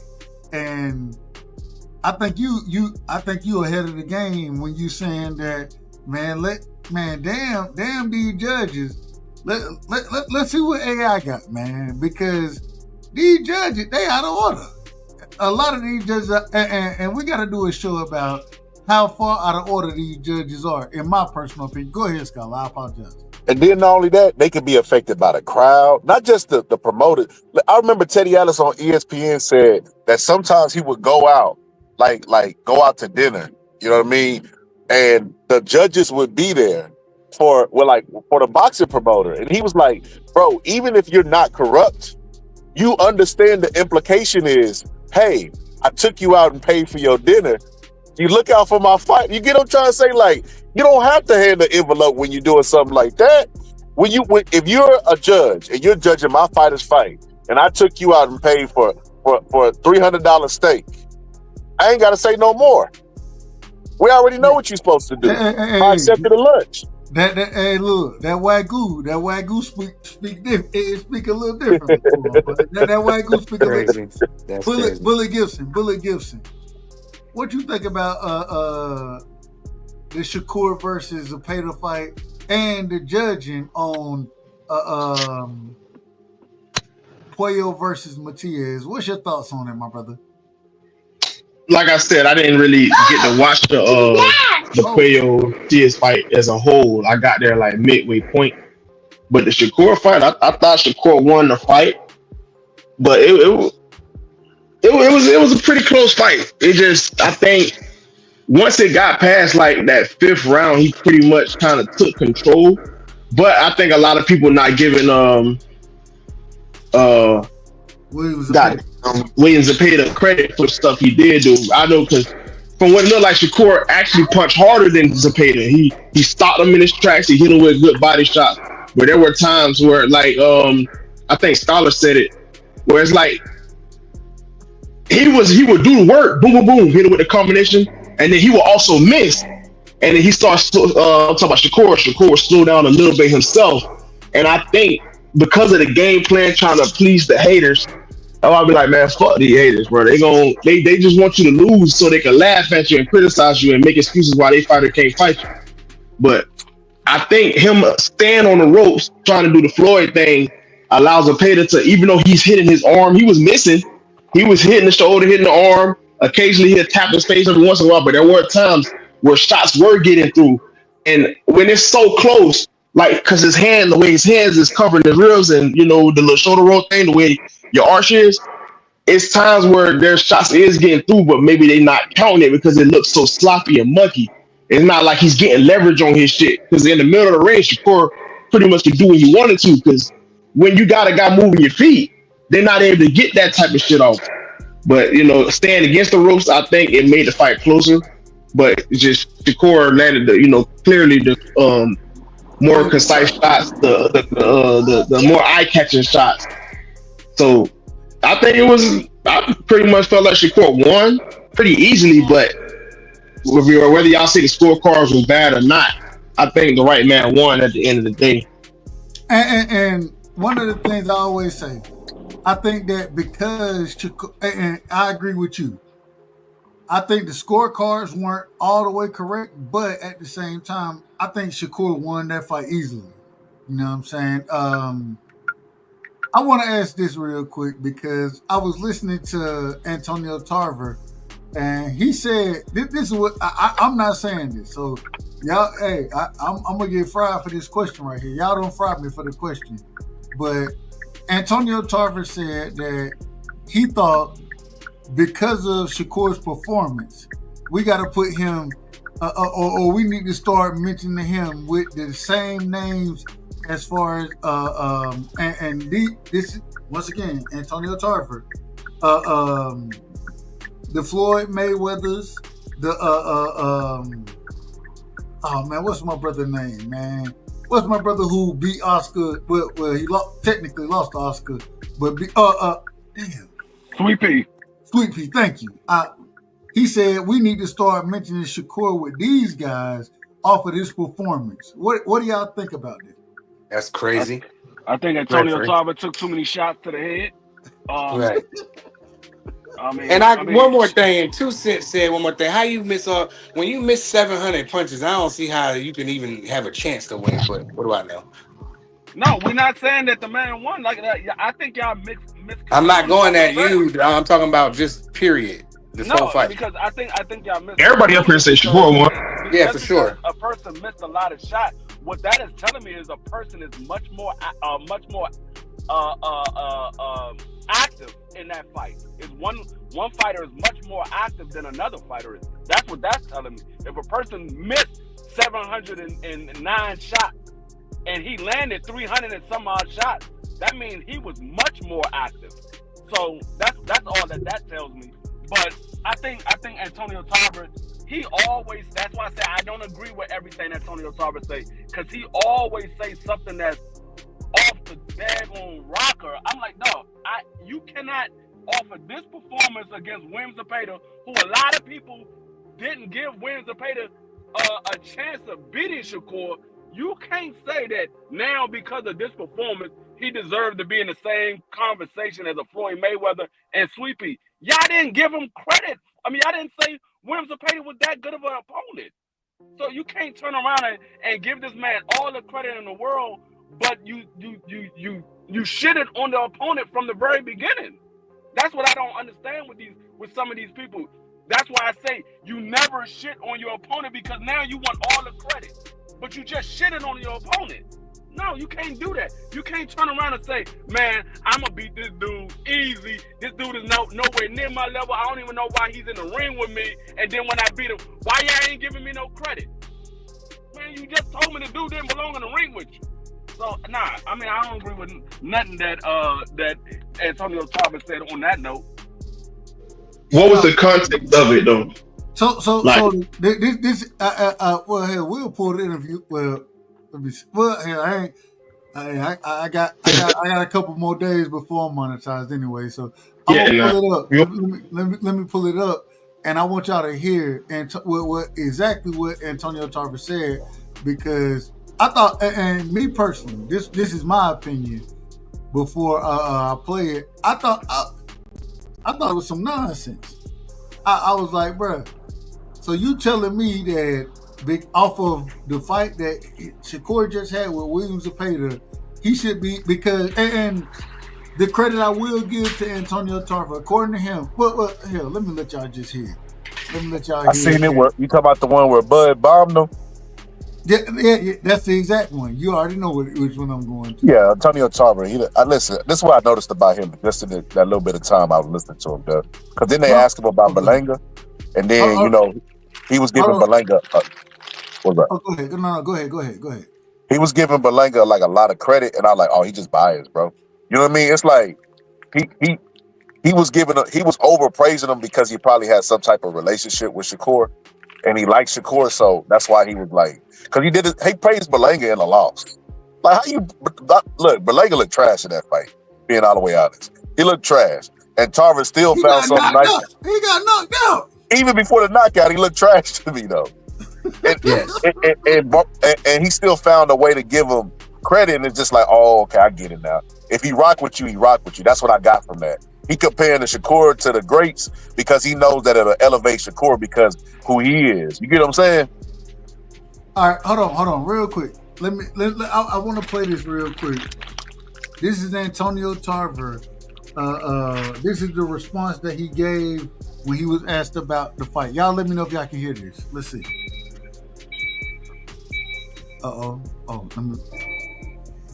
Radio Raheem. Can y'all hear it? Radio Raheem. Yeah, we can hear it. All right, here we go. Listen to what Tarver says here. And for anybody, this is for educational purposes only. I don't own the rights to this. Shout out to Radio Raheem. I believe this is 1 second or something like that. Shout out to them as well. They're doing a hell of a job over there with the interviews they getting. So shout out to them. But listen to this. With the Magic Man, Antonio Tarver, yet another glorious night of boxing. Last night we saw a technician. We saw a real difficult skill set from Katie Taylor. If he would have went down, I thought that could have changed. He had a chin, wrinkles. From Shakur and Zepeda. I mean, were you surprised? No, because the man said he had something to prove tonight. He was going to show some different wrinkles, and that's just a fighter that can do it all. You feel me? He got wrinkles. So, real quick, and I love Shakur, but off of this performance, I'm not sitting here saying that he can do it all. I can't say that. Let's continue. Wrinkles to himself. He got in his bag deep tonight. Complete fighter, bro. He had a chin. Zepeda landed that shot in the second. If he would have went down, I thought that could have changed the fight. You know what I mean? But he stayed on his feet. He took that shot. And he took a lot of shots. I mean, Zepeda stayed down to the body. So he put his heart on display tonight, and he showed the world that he's that type of pound for pound type of guy, bro. He said that he was making. Is Shakur off of the Zepeda fight, in y'all opinion? Is Shakur a pound for pound fighter now off of the Zepeda fight? No. I always thought he was, but go on. I think based off his body of work, you could put him up there. Okay. You got Bam No. Rodriguez No. up there. How's he? He over Shakur? I mean, yeah. To me, he is. I think absolutely Bam is. Shakur is, to me, you know, and a lot of people thought I was crazy for this comparison. Shakur is like AB to me. He only let his hands go. Well, not in this fight. In this fight, he actually went out there and did what he was supposed to do. Draw a line in the sand, make you miss, make you pay. But a lot of times he wouldn't even let his hands go until he felt like his opponent was completely, you know, didn't have anything left in the tank and completely deflated. So he would put his hands in his pockets a lot, you know, as we seen in the Edwin De Los Santos fight. So no, I can't put Shakur in the pound. I think Shakur did what he was supposed to do with what he had in front of him. Zepeda throw 1,145 punches every fight. But how many knockouts do Zepeda be getting? No, well, Zepeda, I think he had 33. He didn't stop. He got like 21. 33-0 with 27 knockouts. Listen. I was gonna say, I think he had Okay, well let me ask y'all this, because y'all brought up records. Do you think Zepeda's a knockout puncher? Wait a minute. No, you brought up records. No. I'm not. I didn't bring them. No. But okay, well let's go actualities, because records are made for fans to argue. Okay, no, hold on. I don't think that Zepeda is a knockout artist. Okay. I think he overwhelms you, and same way I think that Benavidez. And shout out to Benavidez. Nah, Benavidez. Hold on, real quick. Let me finish. I just think that Zepeda, I don't think he's a one-punch knockout artist. I think he just overwhelmed you. He overwhelms individuals with shots, and that's how he get his knockouts. If you go look at his record, what you're gonna see is a lot of TKOs, and hey, a TKO is a knockout just like a KO is a knockout. You know what I'm saying? I'm not trying to denigrate the brother, but I think he overwhelms his opponents, and he couldn't do that against Shakur. And the reason he couldn't do it is because Shakur fought off the ropes very well as catching him in between shots. And one thing I don't think people give Shakur credit for, he slows Zepeda's work rate down. He slowed it down by landing the shots that he landed. And so I think when I assess the situation, I think all of that builds into it, and I gotta give Shakur credit for that. You don't slow an individual down by not, whether he punching hard or not, the accuracy of his punches. And when I was looking at it, calling the fight, the nigga was going around the guard. When Zepeda went to the high guard, Shakur, he was hooking around that damn high guard. And he was very effective hooking around it. And then he started running this shit down the middle on his ass. I thought Shakur did a hell of a job letting his hands go in this fight. Mm-hmm. He was putting 2 and 3 and 4 punches together at times, bro. Like, it was an easy fight for me to score. Easy. Look, I look at Zepeda like death by 1,000 paper cuts. You know, like you said, Dub. He'll get a TKO, but it ain't gonna be no gruesome knockout or anything. And I think that you're gonna see that them TKOs slow down now that he's at the elite level. Like I said, I think Shakur, before the fight happened, I didn't call Zepeda trash, but I did say that Shakur has a style that's tailor-made for Shakur, because you got to have power for Shakur to respect you, like Edwin De Los Santos. You know what I mean? But he don't got that type of power. So I said Shakur would do exactly what he did, which is sit back, lay back, and counter him and draw a line in the sand. And that's exactly what he did. But his next fight he's not gonna fight like he fought Zepeda. He knew what was in front of him. He knew the power, power level. It depends on the fighter. It depends on who the fighter is. So with that being said, see, in boxing, you always one knockout, one fight, one coaching decision away from being the worst coach ever, worst fighter ever. Literally one fight. They go fight the fights. Next fight, I don't think he fights like this. I think everybody's gonna say, "Oh, he's back to running." I knew Shakur wasn't this. I knew he wasn't that. Gonna get back to basics, though. And Scott, look, we ain't shit.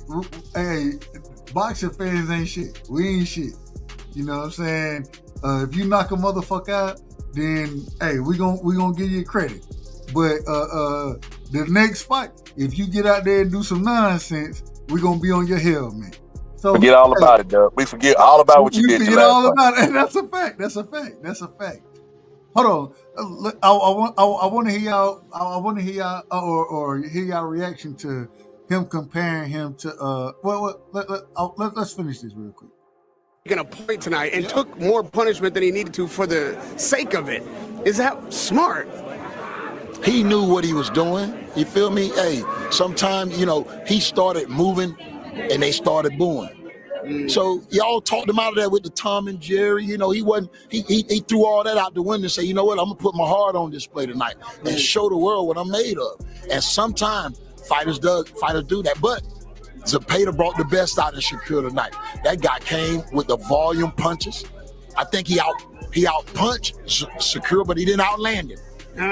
Efficient Shakur Stevenson was today with his punches. Shakur said he's a dog. He is Once a dog. you let a dog taste blood, it's hard to get him back on kibble. I mean, this might be the Shakur we see moving forward. He got so much credit for it. And he's going to get so much respect. You feel me? But you got to be smart, bro. And I said my message was, don't let them trick you out your spot with that Tom and Jerry talk. You feel me? But it affected him a little bit because like I said, he fought harder. He would have never fought like that if they wouldn't have really been jigging at him on social media. So he made it a point to come out and prove tonight that he ain't no run. Hold on, I don't think it's the right one. I don't think it's the right one. Give me a second. Let me get it in order. Because I don't think it's the one where he bring out. Yeah, I don't think that's it because Bud bombs him. But yeah. Bud I think you might want to type in was Antonio Tarver shocked by Shakur's performance? Because then Bud come in and say, no, you wouldn't. Yeah, that's exactly what he said. Hold on. I don't watch this shit already, so let's see. Hold on. It gotta be shit. Who knows? This what happen when you ain't prepared and you just go be looking for the damn shit. I ain't prepared for none of this. Let me see. All right, Shakur, what y'all gonna say now? No, that's Bud. That's Bud talking. Shout out to Bud, man. This week, man, we gotta talk about Bud Crawford versus Canelo, man. We gotta talk about that fight. But hold on. Damn. Give me a second, y'all. Y'all go ahead. Let me make sure I find the right. For that. Y'all said Bam is more pound for pound than Shakur. I don't agree with that at all. But I don't think. In my personal opinion, I got Bam pound for pound over Shakur right now. Me personally. No, I'm saying for what though? Why though? Yo, and I'm not even. I'm not even a big Shakur fan, but I don't understand why. He said they said winning your champion. I don't see how you. I think you got to push Shakur over him, even if just by a little bit. He's done more. I think me personally. Oh, go ahead. On the level of Sonny is right. Oh, you breaking up? Say it again, Sonny. You breaking up? Shakur don't got nobody on the level of a Sonny. Like, we need to see more out of Shakur. Like, we know he got the skills, but like in the words of Teddy Atlas, against you. It's just like people that get knockouts. Like, remember Wilder was raking up all them knockouts? And then when he fought somebody with skills, I mean, the Scholar Mike went out. Knocked out Lewis King Hunger. No, we can hear. I can. That was me. Go ahead, Scholar. Yeah, we got to see more. We got to see more out of Shakur against more elite guys, and then that's how you make the pound for pound list. Like some fighters, we know you got skills. I don't think people put in the pound for pound, but we know who's got skills. We just got some guys. Was he breaking up, or was that just me? I'm not sure. I think he was breaking up because I thought it was me too. Scholar, I think you might got over there. All right, and Dub to find what he's trying to look for. But go ahead, bro. You think Sonny Edward more elite than Conceição? Basically, I was he a gold medalist or some shit like that as well, or a silver medalist? You think he more elite than Oscar Valdez? And I'm not saying Oscar Valdez just talented, but his accolades. He was a champion. So Sonny Edwards, but I don't know. Well, real quick. Here we go. Here, I got it right here. I got the video right here. This the one I want to play. All right, let me hold on. Y'all give me 1 second. And Bullet. I know. Well, I think you asked the scholar, so I'm gonna let scholar respond to you in a second, and then I'll tell you what I think. The way I think. Yeah, I might be out of order. Yeah, definitely got out of order. It wouldn't be the first time. Who gives a damn? It wouldn't be the first time. No, at least you honest. I always tell y'all that it won't. But it ain't gonna be the first time I'm out of order. It ain't gonna be the last time. So, all right. I think this is the one right here. All right, tell me if y'all can hear this. He's knocking out Belanga. Oh, that was a. Can y'all hear it? Yeah. All right, we good. We good. Once again, man, shout out. This is hold on. Let me make sure I give these people credit. This is Pro Boxing Fans. This is their interview. Shout out to them. We don't own the rights to this material. YouTube, show me some love, man. Y'all done struck me. I done been copyrighted. Hell, y'all done put me on the damn notice that don't. Anyway, I ain't finna say all that. I ain't even gonna do it that way. But respect. I ain't even gonna say what I really want to say. All right, here we go, y'all. Here we go. Hell of a fight, bro. It's easy to get a guy hurt, but it's great when you finish. Need some adjustment too. You know, you defense. You know what I mean? But he stayed behind his jab. He kept his mind in the game. Berlanga showed a lot, so I don't know what he's gonna. They were sent up there. It was a brilliant performance. What did you make of it? I wasn't surprised. I knew he had that in him. I wasn't. Check Tarver's takeout, bro. He did that shit, bro, and he showed the world that he was a pound for pound type of talent.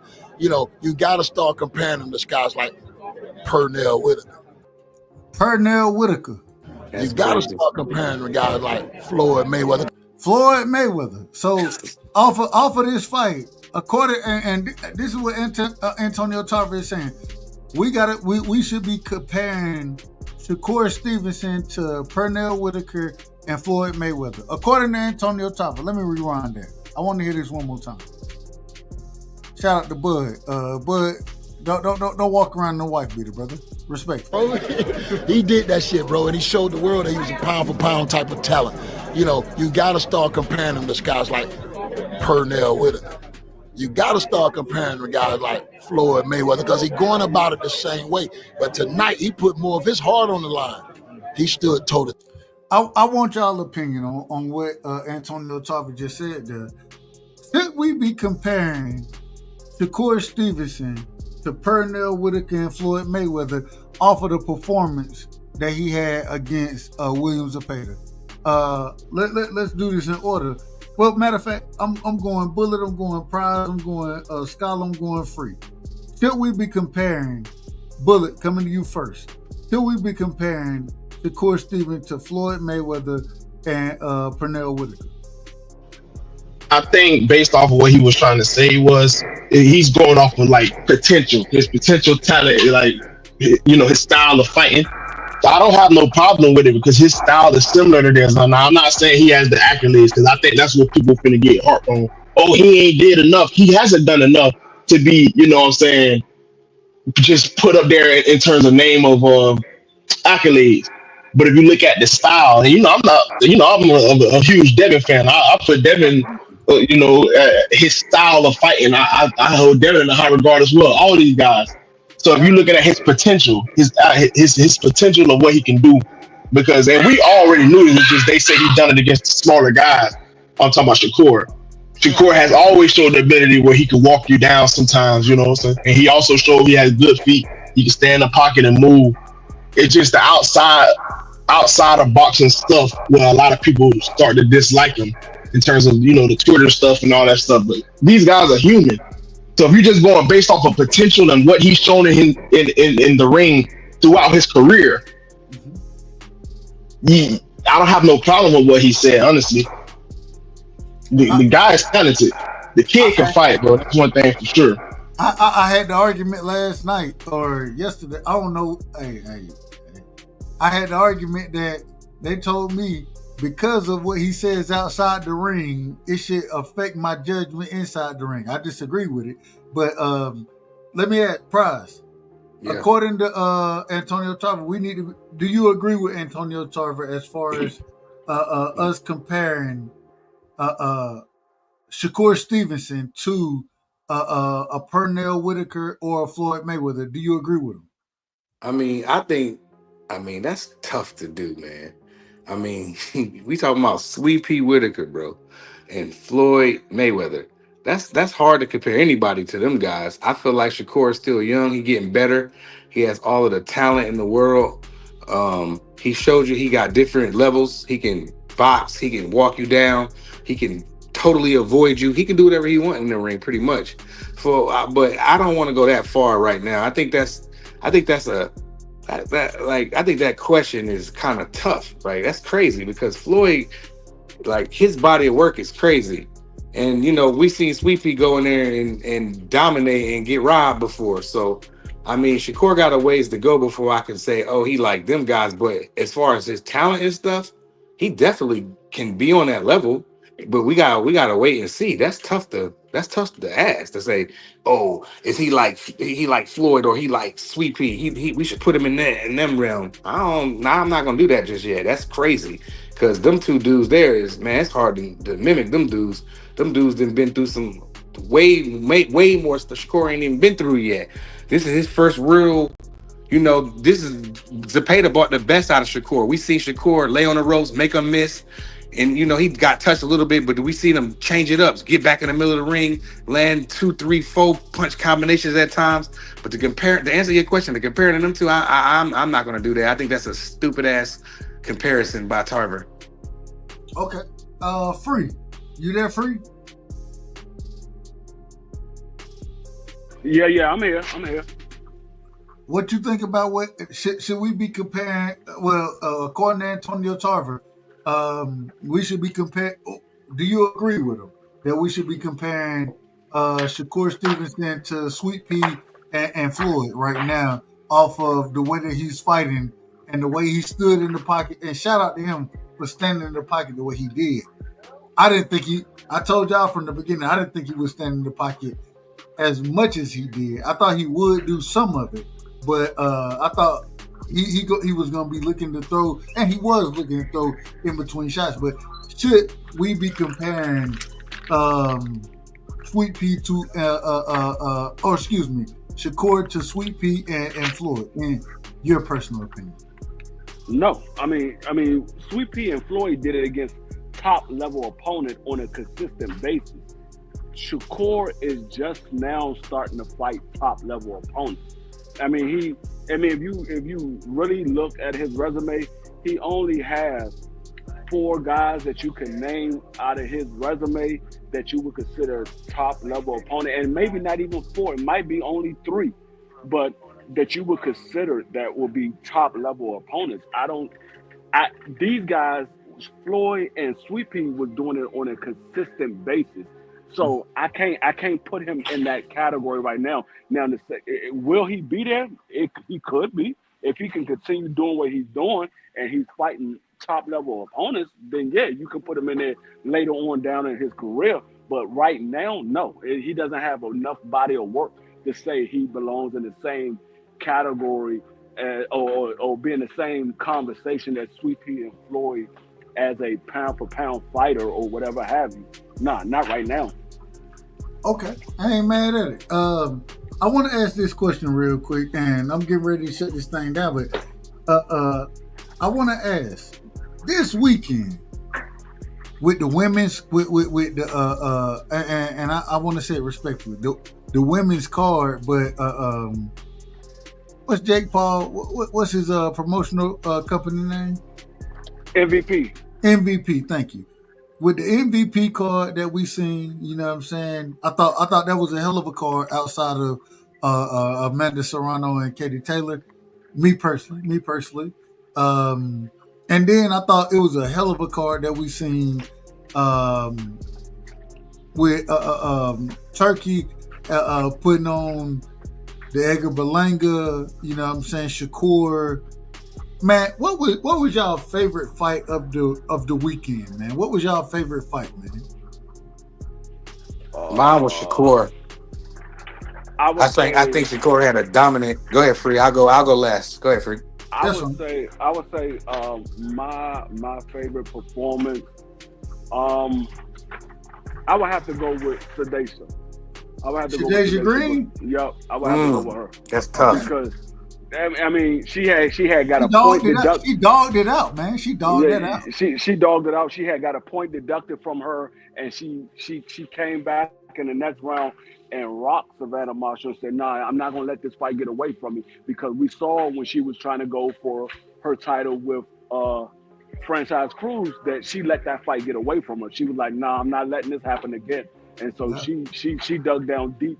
And one thing that I saw that she learned from her previous fights is she didn't get gassed out. She didn't spin her load early. She paced herself throughout that fight, and that way she could still be strong in the later rounds. So I have to give her my top performance of the weekend, because that was something that I didn't expect from her. I thought even though Savannah Marshall's been out for a while, I thought Savannah Marshall would be able to outbox her because of her experience and her level of fighting on the top level. So I give it to Sedation. Okay, Bullet. I don't know if you caught all the fight, but what was your performance of the week? Like, which fight did you enjoy the most this weekend? It got to be the Shakur fight because of the implications of the fight. And like D3 just said, with Savannah Marshall, she's been out the ring for a little while. There was none of that with Zepeda and Shakur. They both been kind of active, you know what I'm saying? And they both high ranked. I'm not saying Zepeda just top of the. He was number one ranked in every division and 135. The guy is, regardless of how y'all want to feel about his style or whatever, he was number one ranked in every sanctioned body. My fault, in every sanctioned body at 135. We understood. We understood you. So, in terms of what it stood to be and the crossroad of Shakur, and they say Turkey would troll him. They were going, and I knew it was just trolling, but the people was making content of Tom and Jerry, man. Tom and Jerry trying to scare him, and he kind of listened a little bit to fighter style. He made it more difficult for himself. And it was an entertaining fight, an exciting fight, and a pretty close fight, even though I felt like Shakur won clear. But whenever it's a fight like that of that magnitude, with there was no excuses going on, no injuries or whatever, even though Shakur tried to hint but take it away with his fingers or whatever, that fight had to be my favorite. I ain't mad at it. Scholar, what was your favorite fight of the weekend, man? Can you hear me? No, you crispy. Yo, D3 took the words right out of my mouth. No did. But yes, Green, that was a shocker. I thought Savannah Marshall was going dog her. And it leads up to a potential matchup between her and the Guope. Maybe because they was talking about that until she got beat by Cruz. So I thought that was a good shocking fight. The Shakur fight was good as well. Shakur proved that he could be a main event, because remember people were saying he couldn't be a main event. But one thing that people might have not noticed is Turkey trolled everybody. Remember he said it was going to be a shrieking ring? He's not against Shakur. He was using that to sell the fight. And I was like, oh, man, he's a lot smarter than what we give him credit for. A lot of time people speaking no English and we start assuming they slow. Nah, he's smart. But Scholar, I will say, and I got to disagree with you there, because it came out that a lot of other fighters on the card, I don't know exactly which ones, but they were against the smaller ring. Shakur actually didn't have a problem, and we after watching the fight, we can see why he didn't give a damn about the smaller ring, because he was gonna sit there and bang, and that's what he did. He sat there and fought. He sat in the pocket. A friend of mine, you know what I'm saying, he know I love boxing, and he always hit me up. He loves Shakur. He be like, bro, what you think about this fight? I told him, I said, man, I think Shakur gonna win. You know what I'm saying? I think, hey, Zepeda straight up and down, this, that, whatever. And then he hit me the next day, and I told him, I said, man, I thought Shakur did what he performed like I thought he would. I just didn't think that he would sit in the pocket nearly as much as he did. But he did, and looked fantastic sitting in the pocket. I thought the shoulder roll from Shakur, real quick, before I get into mine, I'm out of order. Prize, same question. What was your fight of the week? I mean, what was your favorite fight of the week? Green was hard to top, but I'm gonna go with my guy Shakur. I think Shakur had the best performance. He did with everybody that they didn't think he could do it, and he did it. And I'm gonna keep it short and sweet. Shakur definitely had the best performance, but the honorable mention is definitely Green. She was definitely in her bag when I went and watched that. Like, shout out to her. Shout out to Shadeja, man. Shout out to Shadeja. Hey man, real quick, man. Y'all give me y'all last words. I'm getting ready to shut the show down. I'm gonna start working on doing more shows around this time as well. So, and then me and Free, we gonna be live for the football shit. Real quick, Free. I gotta say this. We back tomorrow. I gotta ask this. Man, we gotta get some college football in this motherfucker too, man. Georgia. We could do some college. That's dope. That'll give us some time up until training. I mean, the preseason, because we about to be done with these schedules. Right, we only got 3 more left. So we'll talk behind the scenes, and we'll get a college. We gonna do. Me and my brother, we gonna do the NFL, of course, and we will be doing college football as well now. And we got the leagues going on. I gotta get the drop. I gotta put the drop in here for hey man, Free, he doing a hell of a job over there promoting, man. So we gotta get his drop in here, and I think I got it in my email. I just gotta, download it and do all the technicalities. Let me put it that way. But y'all give me y'all last words before I get long-winded, because I'm gonna be long-winded anyway. So I'm gonna send it around this thing. Scholar, man, give me your last words, brother. And make sure y'all go sub to Scholar, because Scholar doing a hell of a job. He was covering, man, look, I went and clicked on, I went over to the Scholar show one time, bro, and this is a true story. And this during the Diddy trial, right? I'm thinking, I see a Scholar, he said, man, the jury is deliberated. I went and clicked. I was like, hey, know what? I don't know what the hell going on. What's going on? Had they made that decision? But man, my brother Scholar, he covered the damn Diddy trial. He been covering Scholar. I think you'll be proud of me. I gotta say this. I'm embarrassed, man. I'm embarrassed.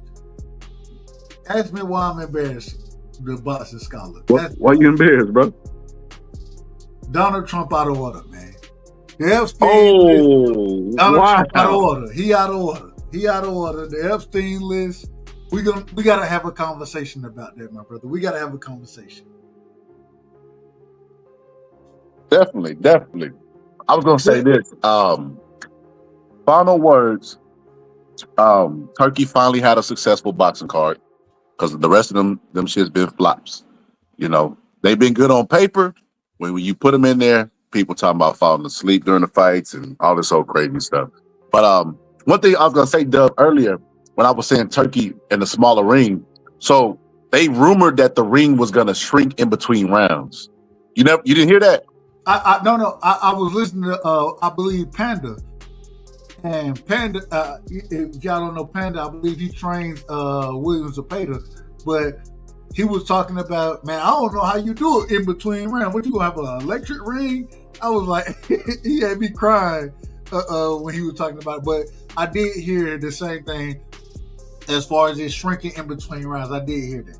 And we know Turkey got so much money, he just might be able to do it. So we took it serious. If this was Eddie Hearn, we'd like, shut up, Eddie. Don King, shut up, Don King. Bobby, shut up. But Turkey got so much money, we were like, I don't know about it. Let's report on this. We don't know about this one. But they was trolling the world. Hey, Panda said, man, I don't know. Is it going to be an electric ring? I don't know what's going on out here. He said, I just got to make sure I check before my fighter get in there. I said, That is When he was hilarious. over, hey, he had me. Hey, shout out to Panda, man. Shout out to him. But yeah, Turkey showed me then that he knows how to use YouTube, not just posting the fight or posting clips or the press conference. He knows how to use the algorithm. He was creating controversy for this fight so that people will watch and be like, is the ring gonna shrink? Is Shakur gonna run? Tom and Jerry. Everybody was talking about that. He knows how to use that algorithm. It showed me he has very good high intelligence. And this card was finally a success. You notice it was earlier. We was going into 12. Remember when he did his Bud versus Masvidal fight, we was going into midnight with an Eminem concert. Exactly. And I thought, and shout out to my brother Prize, he'd be like, man, why we waiting so long before the next fight? And I thought they did a better job of lining the fights up and having them happen much faster than they did previously. So, hey man, shout out to Turkey, man. Shout out to him. Did a great job at that. We got a good card, good future fights. That was a success. So he learned it on the job. So shout out to him because I criticized him when them cards is done. I got to give him credit when it was good. Hold on. I gotta ask you this, Scott. I gotta ask you this. Devin or Junior, man, who you got? Bro, I got Junior. All right. We definitely got to have that conversation. I didn't want to see this fight for Dev. I wanted maybe 2-3 more fights. Man, I don't believe in that. I don't like this fight for Dev, man. Oh, I got my brother in the building, man. Aunt McQueen is in the building. And I'm coming to you in a second. Yeah, y'all go ahead, Doug. I'm going to hop off. Shout out to y'all, bro. No. Oh, no. You got to give me your last words, bro. You got to give me your last words. But finish up, Scholar, and then I gotta get Prize last words after you. Go ahead. Yeah, let me hurry up so not be so long winded. Be long winded, man. That's what we got today. Dub just want misery. Dub said be long winded. That's crazy. We got this show around this motherfucker for individuals to be long winded. Respect. Oh shit. I done been on too many shows where they want to cut you off. No, I want you to be long winded. Okay, all right. Let me taking a lot of wind because I'm finna let out. Take your time, man. Take your time. Hey, ain't that what they say in church? Take your time. Take your time. So yeah, good. Great weekend of boxing. I ain't even gonna say good. Jake Paul did his thing with the MVP promotion. Listen, one thing I always say, man, Clarissa Shields is the smartest boxer in the ring.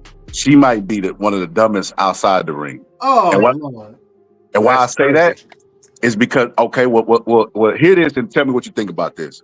Her beef with Jake Paul is affecting her bottom line. Jake Paul brought $1 million splits for women to boxing. He is what he is. Listen, everybody on this panel got to go and clock in, and they know somebody on the job they do not like, but they still got to go make money. They can't let them interfere with their money. Clarissa Shields need to do the same thing with Jake Paul. They had the biggest women's boxing card of all time, and it did not include the GOAT. I might, hey, look, Scott. I might have to start driving Uber around this motherfucker, man. That's crazy. Hey, look, I took a vacation day. Shit. I got about 16 vacation days left, so I'm good for the year. But nigga, hey, I might have to start driving Uber because I love talking boxing more. I love it way more than my job. So respectfully. Yeah, respectfully.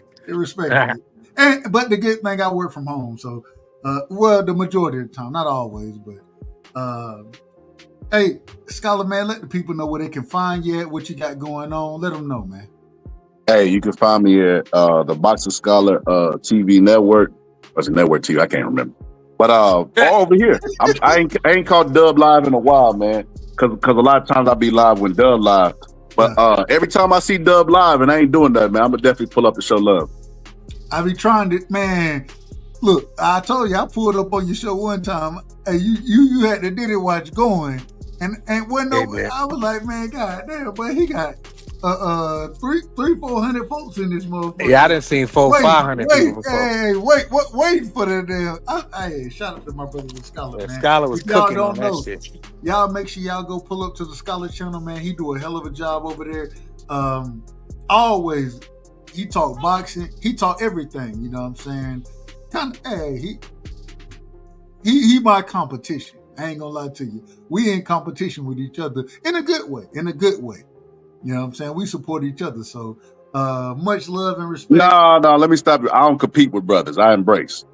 No. When I say competition, I don't mean that we compete with each other like that. I'm saying that we be live at the same time sometimes. Got you. Man, my brother, he doing a hell of a job over there. And man, y'all make sure y'all go check him out. Go, man, sub to the Scholar, man, because like I say, doing a hell of a job, man. Hey, like Floyd Mayweather, a hell of a content creator, a hell of a content creator, a hell of a content creator.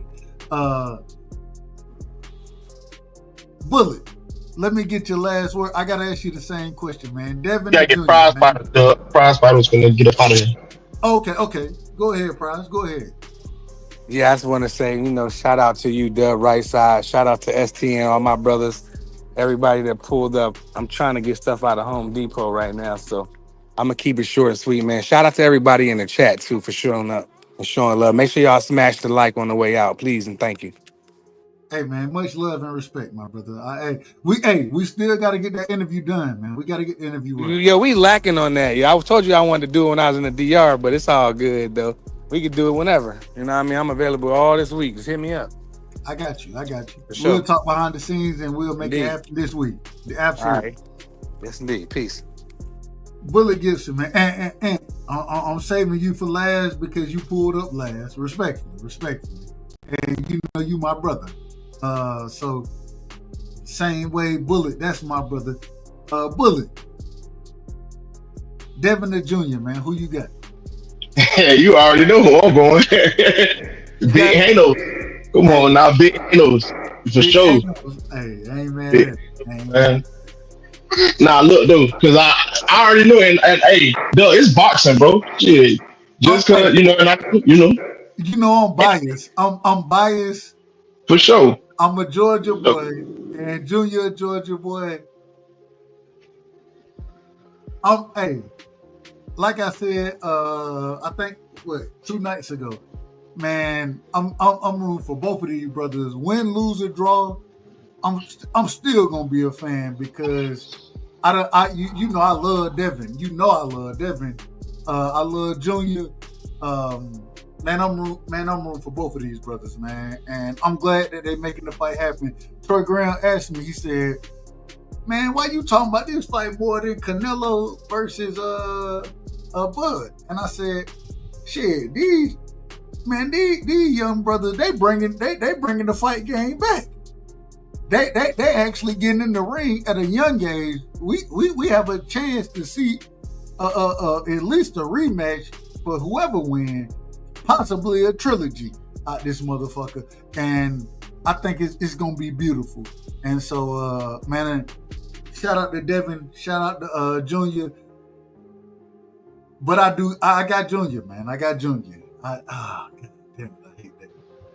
But hey, ain't nothing wrong with that. Ain't nothing wrong with this boxing, Hey, it is what it is. Go ahead, my brother. No, I was just say, I'll break it down another day if you want to at another time when we all, fresh in and stuff like that. But yeah, absolutely. We gonna do that. We gonna do that. Yeah, but I see Devin gonna get it, bro. And I can't say I'm not worried because this is a dangerous fight. This is gonna be one of them fights where I'm standing up watching the shallow boxing while this shit going on. You feel me? Because man, this is a dangerous fight, and I like Brian Norman. So I'm gonna respect him. I ain't gonna do all that, negative shit. But I think Devin gonna get him. I told him, hey, Bullet, look, I said, man, you know what? This gonna be the fight. You ain't giving me to hate on either one of these guys. You're not. I fell into. And I still love Bud. You know what I'm saying? I still love EJ, but that was a situation that I would never let happen again for me. And I'm rocking with both of them. I'm glad that they're making this happen. Both of them, I don't know if either one is quite in their prime yet, but both of them, man, electric fighters, man, and I'm excited for the fight, man. Like I say, that's a birthday gift to me, and although my heart, it hurt me to the heart to see them fight each other. Hey, I can't wait. It's gonna have to happen, Doug. I can't wait. I can't wait for it. It had to happen, bro, because the type, regardless of, because a lot of, and I gotta say it like this, a lot of Tank fans, and even Ryan fans and other guys in general. I say Tank fans because I don't really go to the other people's channel. Yeah. I only go to the guys that like Tank, but they have this misconception about Devin. They think he's just weak and he's afraid to fight tough fights. But me and you both know he ain't ducking no smoke. He ain't ducking no smoke. Soft spoken, but the man is nowhere near pussy, bro. Nowhere near. That nigga, bro. Devin does. People, I done heard so many people say Devin duck smoke. Man, this man don't duck no smoke, bro. This man, he look. He's sick, and regardless of what y'all want to tell me, it was a bad contract or a bad percentage. He's, as an undisputed champion, he sent Shakur an offer to fight him. He sent the offer. Hold on, man. The man, real quick, the man fought Lomachenko, beat his ass. You know what I'm saying? The man, him and Teofimo Lopez is confirmed that they were in negotiations, and Teofimo Lopez, the individual who said I ain't never made $1 million for a fight, this nigga, he got a $10 million offer, maybe $8 million. I don't know what the exact number is. Let me put it that way. It was a multi-million-dollar offer. And get what he said? I don't want no smoke. Devin ain't ducking no smoke, bro. He want all, regardless of what anybody want to tell me, that man ain't ducking no smoke. And I respect him and love him for it, because that's what we need in the sport. Exactly. We need man, that. All right, what boxing is about. That's what boxing is about, and it was also confirmed, because I know people ain't gonna say it. It was also confirmed by Eddie Hearn, this guy's promoter, that Devin Haney agreed to fight Boots at 147. That's a fact. And man, that's a fact. In negotiations, and Boots 152. You know what I'm saying? Boots said he wanted a catch weight at above 47, 52. There we go. And so, man, Devin ain't ducking no smoke, man. He not. Regardless of what anybody want to say about the man, that man ain't ducking no smoke. He taking on all the tough competition, and you got to salute him for it. You got to show that brother love, man. That brother, he doing it the right way, in my personal opinion. This is what boxing is, but this is why we became a fan, bro. Like, you ain't gotta like him, you want to say Bill be capping over. That's cool. Everybody, you don't have to like Devin. You don't. But you got to respect boxing as a whole, though. At least respect that, there's a fighter that's willing to fight somebody. I don't like his style he run or how you feel about him. That's cool. But boxing as a whole, man, this man coming to fight. So, you know what I'm saying? And I think Devin gonna get him, bro. And man, hey, just like what Bill said, what are you gonna do when you got to pick up the Rougarou? I ain't saying Devin gonna knock him down.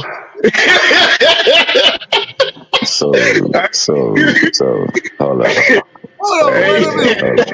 You gotta let me get mine off, Tony. You gotta let me get mine off, Tony. Hey, Bill say, what are you gonna do when you gotta pick up the Rougarou? You know what I'm saying? But I'm not saying Devin gonna go in there and beat him like that. I'm saying Devin Haney is gonna win the fight. And like I said, I give more of a breakdown when Doug have a show and we all fresh in it and stuff like that. But I think he's gonna get in there and do his thing, and I think Brian Norman gonna get in there and try to do his thing as well, man. I'm proud of both guys. I'm waiting to see what happened. And a lot of guys not gonna talk about it as well. They try to debate Devin into talking about little fella situation, but he ain't do it. He ain't do it. You know what I'm saying? So, man, I'm ready, bro. I'm excited. Man, I'm excited for that fight, and man, look, like I said, I'm excited and nervous at the same time for both fighters. You know what I'm saying? But at the end of the day, I'm rocking with both of them regardless, and win, lose, or draw. You know what I'm saying? I and you done heard me say this before. Win, lose, or draw, I'm gonna rock with Dev. Win, lose, or draw, I'm rocking with Junior. And so I'm glad that they in the ring with each other. That was my birthday gift. It was announced on my birthday, and man, I'm excited for it, but I'm nervous. I'm very nervous for both Absolutely. fighters. For both fighters. But at the same time, shit, what the hell what the hell we watch boxing for? For the excitement. That's what this what we want to see. So it is what it is. Hey, Doug, before I go, Junior said, "Why you hiding behind your security guard?" And I'm in your motherfucking face right now. Dev said, "Nigga, I don't need no security guard." Brian Norman said, "You a bitch, you bitch ass nigga." Dev say, "You a bitch, nigga. You a bitch." Man, that shit had me hyped, bro. No disrespect. I ain't trying to curse and get you demonetized, bro. That gave me that Regis and Dale feeling. I'm talking about the promo when they were in the black screen. That shit gave me that feeling. So it just get me hype as a fan, bro. This shit getting lit. Bam, about the fight coming up. I like that kid too. The bull fight coming up. Usyk and Dubois. Yeah. Boxing is looking good, man. Boxing looking good. I'm excited. Hey. Boxing on the way up right now. It's on the way up. So, and it fell down for a second, but these young brothers, they rejuvenated or rejuvenated. But I got you, baby boy. Go ahead. Say it one more time for me. Rejuvenated. But revitalized if you want to go that route, baby boy. You good, man? Go on and cook. Revitalize, rejuvenate, whatever you want to call it. They bringing the sport back. And I love like all rejuvenized. I love all of it. But hey, much love and respect, Bullet. And Bullet, before you go, dog. Before you go, much love and respect, like my man Mr. Respectfully said, man. If Devin comes in there in that pro-grade straight, that pro-grade form with that pro-grade confidence, man, it's gonna be a hell of a fight. That's what I was gonna say, man. I wasn't gonna talk bad about Dev. You ain't never heard me talk bad about him at all. So I'm never gonna do that. But I say this. When y'all say he gave a contract, you know that contract was cannon fodder, bro. He wasn't fighting at 30. You know he wasn't fighting at 35 no more, bro. He was done. Was the contract sent, Mr. Chipman? It was sent, but it was all right then. All right, hold on. If the contract was sent and all Shakur had to do was sign it, that's it. Once that right. No, you absolutely right about that. That's the one mistake that Shakur made. He should have signed it so you could see how it would have played out. You're right about that.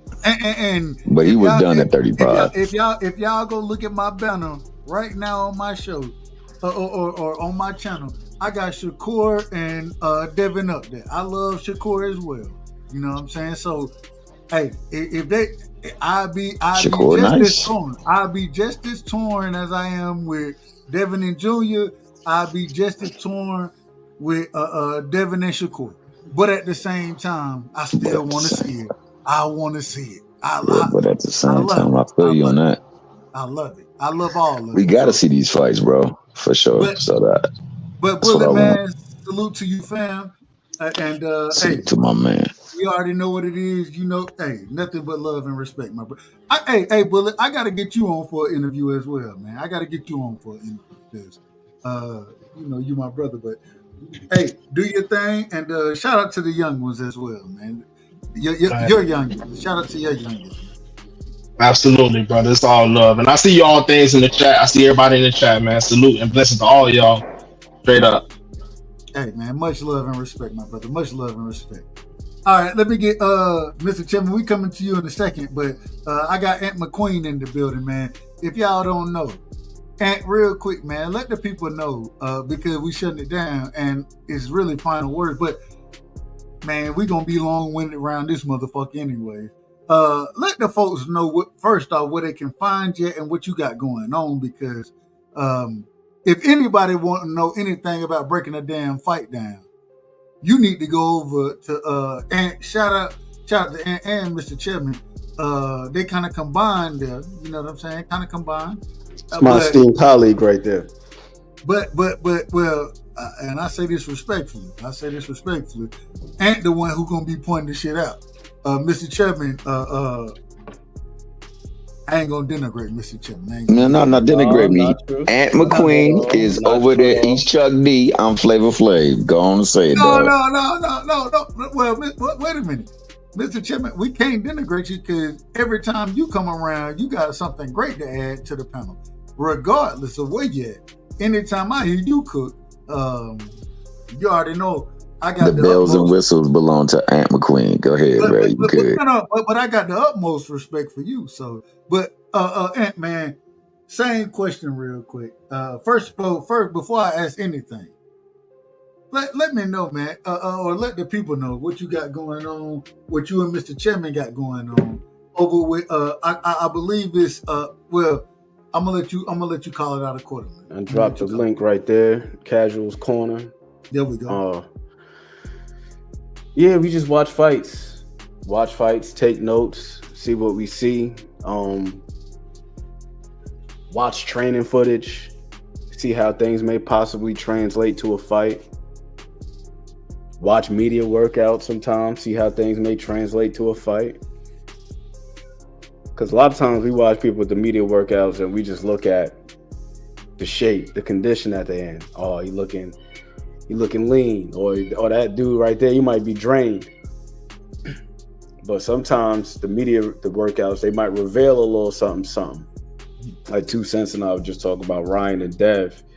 You go back and look at the media workout and see the way that Derek James is doing his pad work. It was very pragmatic.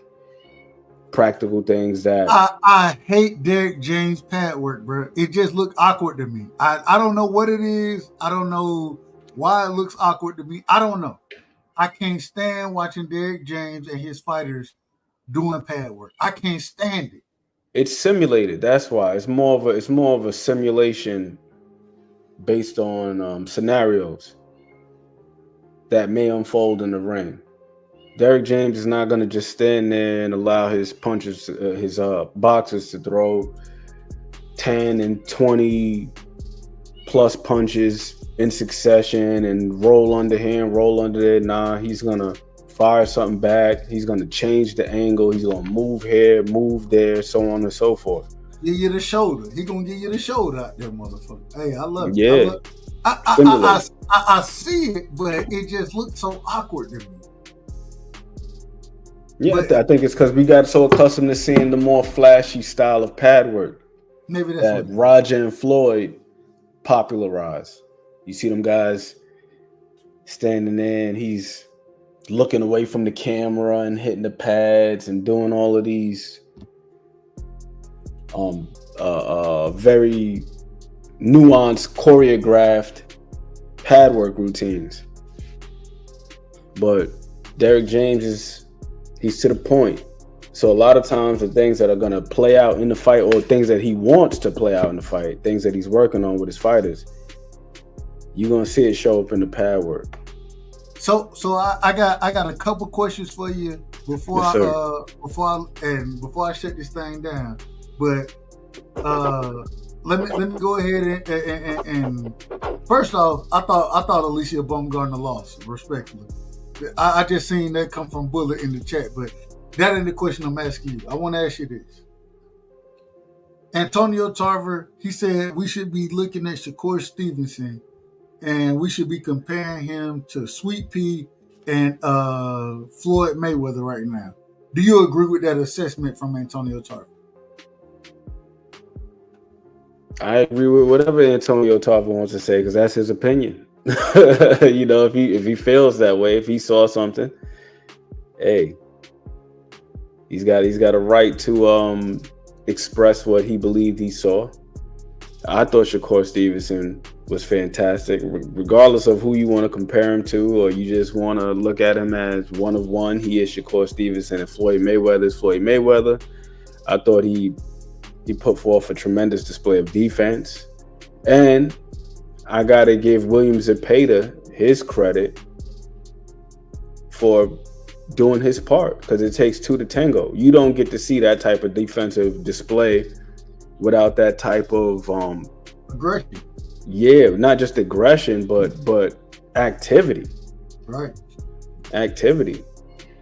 For the longest time, Shakur, he's been pegged as a guy who's overly reliant on his feet. He got quick feet. All he do is hop out in straight lines. Now we've seen, okay, if the man had to nail his feet to the canvas and stand there, like my favorite fighter of all time is James Toney. James Toney is a dude who seldom used his feet.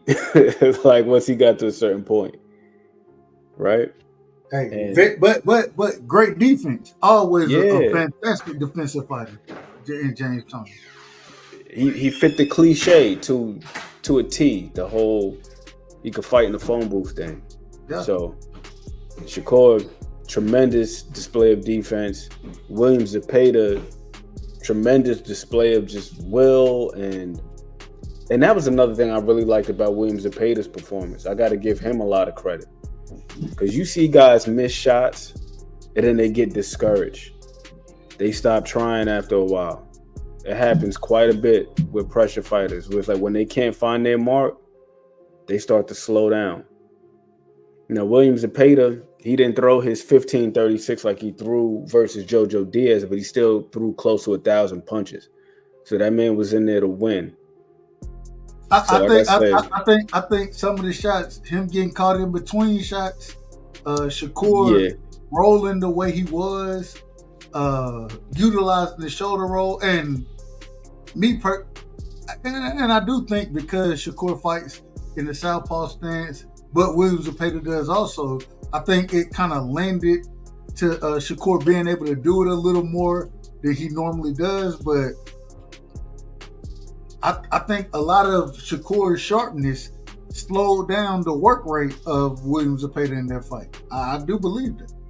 No, offensively for sure. When he was coming back, when he was rolling back with shots and catching them in between punches, it was very telling whenever Shakur decided to rattle off a few shots at a time, like a quick little burst, little 3 shots, 4 shots.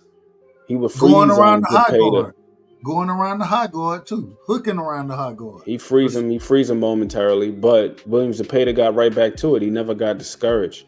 Yeah. And like I say, man, I gotta commend him, because without his effort, we don't get to see what's underneath the hood of one Shakur Stevenson. The whole lead up is Tom and Jerry. Shakur, he plays into it, shows up to the presser with the Tom and Jerry hat on. Even his ring attire, it was like brown. It was like the color of Jerry. You know what I mean? So he played into it, but both guys, they did their part. Jerry looked good in that fight.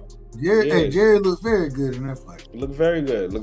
He looked phenomenal. But I feel like, once again, I got to give William Zepeda a lot of credit for exposing that. And when I say expose, I don't mean in a negative sense, because expose has such a negative connotation, especially amongst us boxing fans. But I mean expose in the sense of revelation, uncovering something. So now we know, for all the people who were doubting Shakur's machismo, his toughness, his grit, if he needed to, he could fight in that style. He doesn't fight the way that he generally does because he can't. It's just not it's just not the smartest thing to do, and it's not the most conducive thing to do to win him. Like I was saying yesterday over there on Just Dude's channel, if you've got the superior feet, both in positioning, balance, speed, you're able to give angles and so on and so forth, and you can limit the opponent that way, why in the hell would you handicap yourself just for the sake of doing so? Why would I want to give this guy more opportunities when I can exploit a deficiency that he may have? And the same thing could be said in any other area of boxing. Like my guy Edgar Berlanga, I hope he gets back in the gym. He holds his head up. He comes back strong. But yo, this is several fights now where I've seen this man go on the inside and be ill-equipped or not be ready to work. It's like, yo, you can't initiate that position. Put the high guards up, step in, and now you in there shoulder to shoulder with this man. You're not utilizing any type of physical controls. You allowing this man to be first, even though you're the one who closed the gap and initiated. So I'm gonna tie it back with this. Allow them to be first and last. Yeah. You definitely can't allow them to be first and last. Respect. Yeah, man. But I'm saying that to say this. Hamza Sharaj, he obliged him. Once he realized, like, oh, his inside game is trash. It's kind of leaky. I don't want to call it trash. I'm gonna say it's leaky. It's leaky. I'm gonna exploit that. I'm gonna take advantage of it. And then that's where he sat him down. Now, me personally, I had Hamza Sharaj winning the fight just based on a lot of the I thought it was a UD. doing. I thought it was gonna be a UD. Me too, but I did think he was going to drop him. But I thought it would be similar to the way that Marcelo Caceres dropped him. Right. Marcelo Caceres was taking a step back. He got Edgar to reach. Edgar tried to fire a left hook, and he left his feet, and he just slipped it, came over the top of the right hand. I thought it was going to be a knockdown of that variety. But again, once Sharaj seen that his inside game's just a wee bit suspect, he exploited it. So my thing is this: if you Edgar Berlanga, it's like, why even give that man the chance or the opportunity to exploit that? And if you're Sharaj, he gives you that opportunity, then take advantage of your advantages. Absolutely. So to tie it back to Shakur, it's like, yo, if you got feet like that and you can measure range and control distance like that, it's like, why the hell do you need to be standing in there just rolling off shots that you don't need to roll off? If you could just move perpetually and piece a guy up and cruise to victory, get it that way. You know what I mean? I think, and this is just my opinion, I think Shakur listened to the fans too much. I think he listened, and I always. And I always tell you, I'm very biased, right? I'm very biased about guys that I like. I'm a fan of Shakur, fan of Devin. I think Devin fell into that at one point in time where I used to think, I'm like, bro, you ain't gotta walk to these folks, man. Just box them. And then folks start saying he bored. Then he go out and do what he did. And I found myself saying, well, I've been asking for this. That's why I say I always am conflicted. I found him in the what fight was it? The Ramirez fight.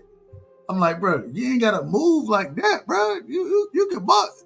And then I'm thinking to myself, I'm like, well, shit, I said go do what you do the best. And then I criticize you for doing what you do. I can't have it both ways. And so I think that Shakur fell into that same space of wanting to have it both ways, or allowing the fans to think that they can have it both ways, if that makes sense. So, but go ahead, my brother. I apologize for cutting you off. No, for sure. But I'll say this about Devin Haney though. That isn't the typical Devin Haney fight, and I understand where you're coming from as far as the movement is concerned. I'm pretty sure my man Piro, he could attest to this. Like, yo, there is a way for you to box on the retreat and take advantage of as many offensive opportunities as possible. We were just watching what's my man's name? Orlando Canizales the other day on the channel, his fight versus Bill Hardy. And he was using his legs like typically like he always does. Me personally, I feel like there's footwork and then there's Orlando Canizales. Like that dude's footwork is like next level. But that dude is moving, he's grooving, he's moving with purpose. It gets to a point where it's excessive. It's like if you just moving, and now you taking yourself out of range to score, then what the hell are you doing? That ain't even boxing at that point. I'm not gonna say it's running, but you definitely getting a whole lot of cardio in. But the flip side is also on the opponent to try to do something when he gets in range. And I feel like with Jose Ramirez in that fight, I'm not sure if you saw the Rancis Barthélemy fight, Dub. I did. Rancis, I definitely saw that. Okay, so Rancis was moving similar to the way that Devin was moving, but every time Ramirez was able to close the gap on him, he was firing on him, and he buzzed Ramirez several times in that fight. So I think that Ramirez, in his mind, he might have even been just a tad bit gunshot based on what happened with the Barthélemy fight, where it's like, yo, I'm in range, but I don't want to open up and get hit, or I don't want to open up prematurely. You know what I'm saying? To get manipulated. So now I gotta ask you, and I gotta ask everybody. Damn, Devin versus Junior. Who you got in that fight? I'm going with Brian Norman Jr. right now because of momentum. You know, I believe that is a real thing, not just in boxing, but just like in life, just like momentum. And then just with his improvement, I think that he's showing steady improvement. I think Dev is terrific, but one thing that seems to be recurring is you hear about how well he does in sparring, but then it just not translating to the ring. And that's just a little bit concerning for me, because I don't think that Brian Norman is going to have that issue come fight night. I don't think that there's anything that Dev is going to do that's going to be able to deter him from wanting to press forward. And listen, my brother, and this is a true story. And y'all, anybody who know me know I love Dev. My brother, he was over and he was in the gym, and he called me. He said, "Bruh, I'm watching Devin right now. Man, he hurting shit in the damn gym, bro. Like, he hurting shit right now. He hurting these niggas." And I'm like, okay, cool. But it doesn't seem to translate to the ring. And sparring is sparring. You know what I'm saying? I can never say sparring will ever be what an actual fight is. Who knows what an individual is working on when they sparring somebody, right? You could be working on, who knows what you're working on. I don't even want to get too far into that, but I trust this individual, and he like, bruh, man, I'm watching Dev right now, bruh. He hurting. He put me on the phone with Bill and shit. Like, bruh, he hurting shit, bruh. He fucking shit up in the gym. And then he get in the ring, and I'm like, it ain't translating. That's what Shane Mosley was saying in that video. He was saying how, round one, okay, fail out, and then it never really progressed from there. And I think beyond just guys working on things, psychologically, it's a whole lot of pressure trying to stave off performance anxiety. Because we've seen what happened before with the Ryan situation. A lot of people were clowning him for getting knocked down and dropped and so on and so forth. And he can't block a left hook, whoopty whoop whoop. So I can only imagine that that's something that's hard to stave off in your mind. And with Brian Norman, there's none of that. Like, for him, most recently, it's just been stopping guys. So he's coming into the ring with a different level of confidence. I don't even think that that's in the back of his mind. I'm pretty sure everybody knows that there's a possibility that anything can happen, but in the front of his conscience, I believe that Brian Norman is supremely confident. And just talk about the measurables. You know what I mean? Like, Brian Norman got the longer reach. So what I'm curious to see with Devin Haney is, like, how are you going to generate offense? Because Brian Norman is also a pretty solid counterpuncher, man, like, in his own right. I think it's probably the most underrated aspect of his game. Right now, the prevailing sentiment is the power, the left hook, because we've seen he just knocked a month and a half out of Jin Sasaki's memory bank, right? So we know he got power, but I'll say this: look at the shot that he clipped him with. That wasn't just a walk up to you and club you upside your damn head with a hook type of shot, man. He set it up. He set it up. Yeah, bro. He took the little half step back because he peeped the way that Sasaki technique on his stab jab. Sasaki tried to stab, he caught it on the elbow, and then boom, caught him on the chin. Like a little catch and shoot. So the dude got some skills, and I think that's the thing that's being kind of overlooked, just a tad bit overlooked with him. Yeah, because it's just about his game. We know he got power, but he got other things with him too. And that's not to say that Dev don't, because Dev is a good fighter in his own right too. But just like right now, I gotta lean towards Brian Norman Jr. Okay. Hey man, and we gotta have you back on the show. I'm getting ready to shut. I'm trying my best to shut this motherfucker down. It don't ever work how I want it to, but hey, I appreciate you, my brother. And well, real quick, let the folks. Well, I think you already let them know what you got going on, but man, when next time you're gonna be live, so I can pull up. Anytime I get a chance to go and break down the footage with you, you break it down better than me. I always say I think you're smarter than me as far as boxing go, but I tried my best. So when you gonna be live? Man, T Hill, we might have to do something after this. We gonna reconvene. I had some sleep tonight, so I'm gonna be good. Yeah. Me and T Hill, I'll shoot him a text, be like, yo, you want to watch some boxing? Hey, look, hey, Mr. Chapman, give him my number. When you shoot Mr. Chapman the information, let me know as well so I can pull up. So, I'll give Ant your number for sure. Not a problem, man. Mr. Chapman, let me get your last. Man, my last words is it was a great week of boxing. Some bouts didn't play out the way that I thought, but most of them did. Unfortunately, I lost 3 this week. Well, I only lost 2, and it was on the women's side. I had Metcalf beating Sweet Sugar Shanetta. What's her name again? Sharnique. Yeah. Shanika, I had her beating it. I was sorely mistaken there, and I had Serrano finally getting the nod over Katie Taylor, but that was, I don't even know what that was. I don't give any of them a win. And man, look. So, all I'm gonna tell you is the air got his ass whooped. The air, they whooped their ass in that fight. They put hands on the air. Shadow boxing. They was putting on for the city, I guess. It was a glorified shadow box. That being said, on the men's side, I said that the women's card would outperform the men's. I was sadly mistaken. There was a very good event. I saw two fights differently than it played out, both winning. I had Matias by stoppage. I had Shakur by stoppage. Unfortunately, neither got stoppage. It was good fights in both.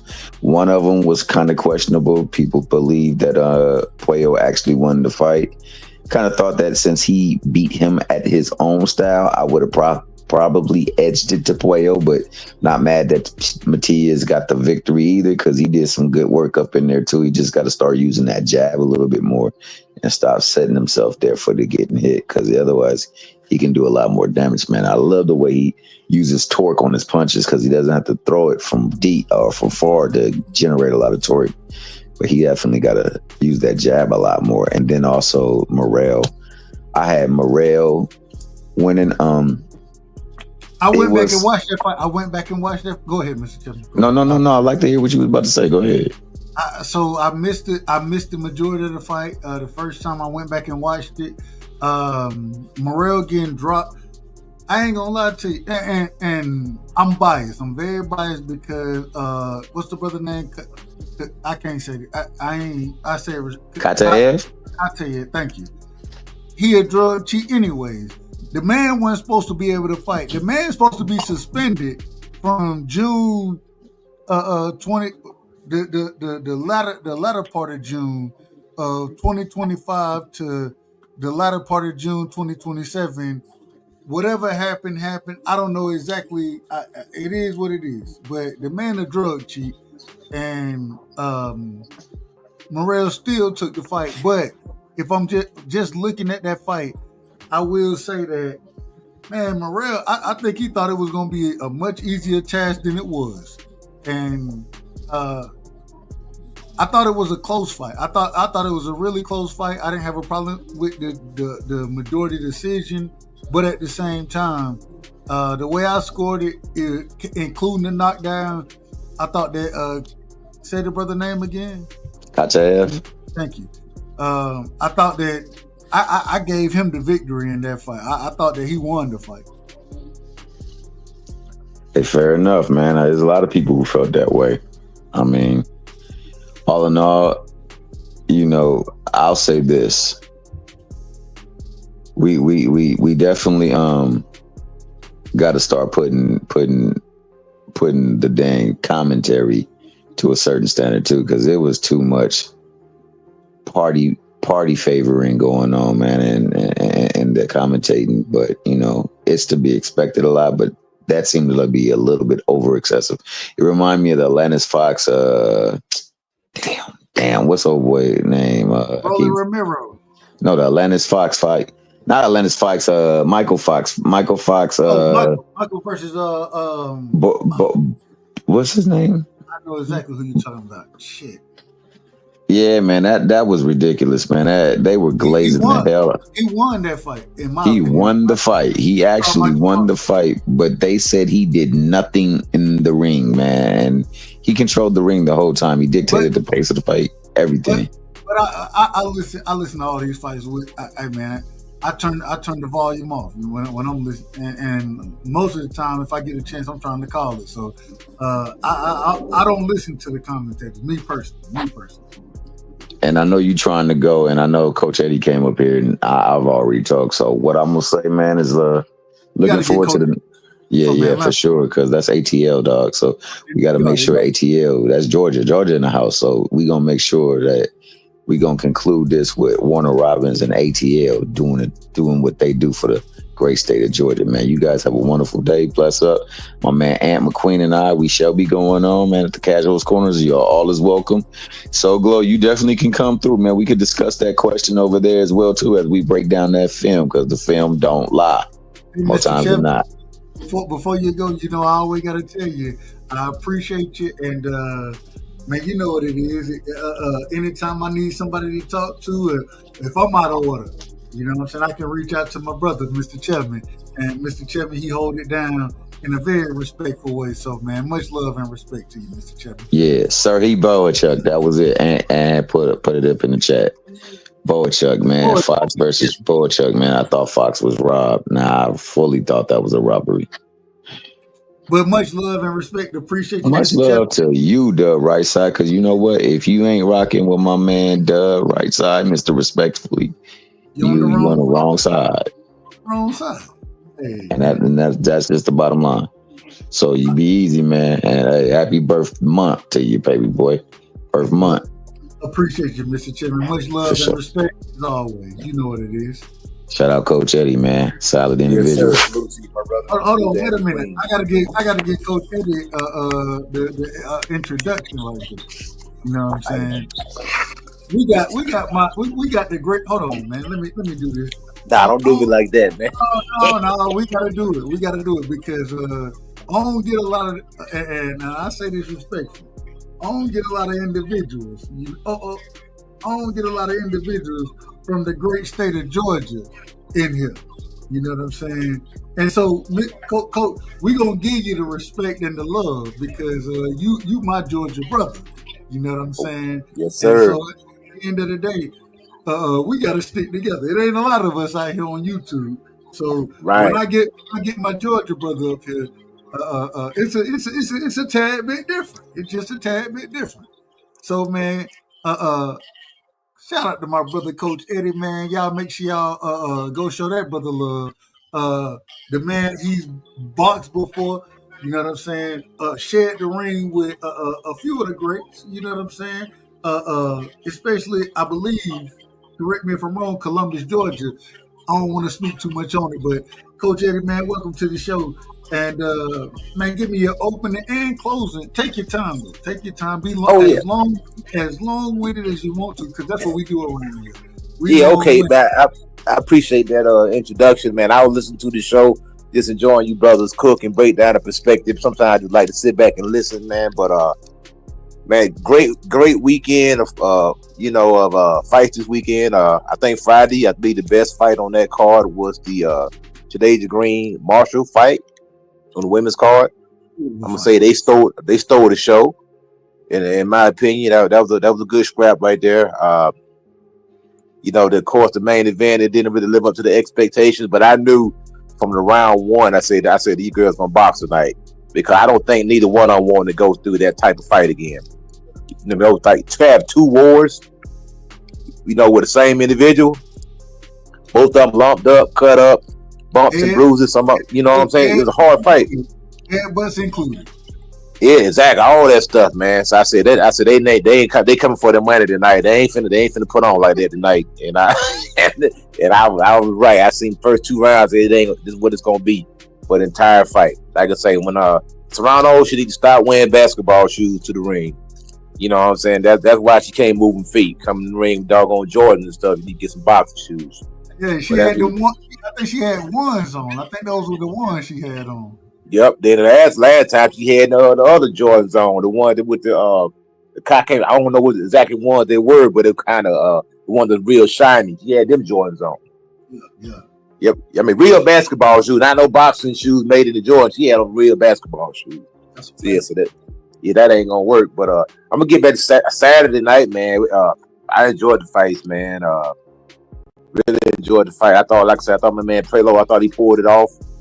At the end of the day, Matisse was bringing a lot of heat and everything, but I think Prelo did his thing, man. He landed some good shots, and the judging is kind of weird at sometimes because, like I say, they gave Matisse a lot of credit for what he did. Well, rightfully so, it was a tight fight. So I think maybe you can't really argue with the decision. You know what I mean? I am definitely not gonna call it no robbery or nothing, but it is what it is, how it is in the tight fights sometimes, man. As far as Dave Morrell just fights like an idiot sometimes, man. It's like I don't know what's going on in his head, man. It's like he's got a talented fighter. Ronnie Shields got to rein him in, man. Ronnie Shields got to rein him in. Got to, man. Go ahead. He be doing too much. Out there, man. Trying to showboat, acting up, not paying attention. That's why he got clipped that time. He got hit mid hop, bouncing on the toes.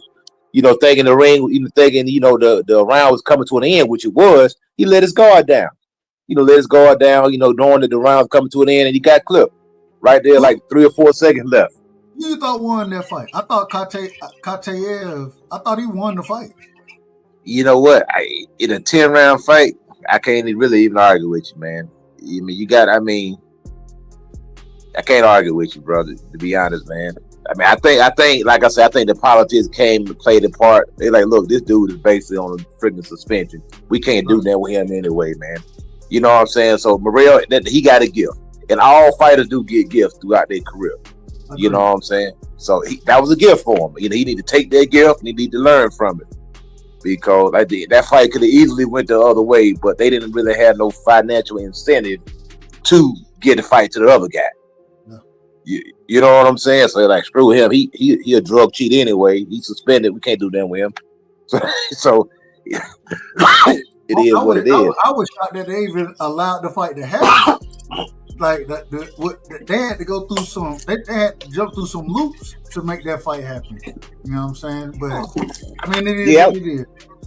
Yeah, that was crazy. But you're exactly right, man. Now with the Shakur fight, everybody's saying that's his best performance. To me, it's not. Okay. It's not. That's not his best performance. He had better performances than that. I give him a B on that performance, but I don't know why everybody's saying that's his best performance. When you go back and look at his previous fights, he have had better performances than that. Jamel Herring performance was better than that. In my opinion, that's one of his best performances right there. This fight right here, Shakur, he done somewhat of a rope-a-dope. Laying on the ropes allowed him to rest and allowed him to absorb the pace of the fight, if that makes sense. No, I think he laid on the ropes too long at times, but then I can kind of see the flip side. Maybe the pace of the fight would have probably took a toll on him if he would have tried to keep it in the center of the ring the whole entire fight, because laying on the ropes, they allowed him to rest. let me ask you this. I heard somebody say that when you allow yourself to either be in the corner or on the ropes, then it gives you a chance to measure your shots easier than being in the center of the ring. Would you agree with that? Oh yeah, absolutely. And not only that, it allows you to rest too. Now, if you got a sharp shooter like a guy like Shakur or Floyd Mayweather or James Toney, those guys are really good fighting off the ropes. Even Ali at times was good at fighting off the ropes. So it does allow you to rest at the same time, allows you to use your vision and your accuracy and your timing to run guys in the shots. Now, the only downside to that, if he was in there with somebody who was throwing looping type shots, some overhand type shot like a Maidana, he would have got caught over the top. But Zepeda was just throwing this kind of random punches, basically to the midsection. He didn't really throw any looping shots that were coming over the top. Another thing too is that Shakur, didn't really use this jab like he needed to, which I think he was designed on purpose.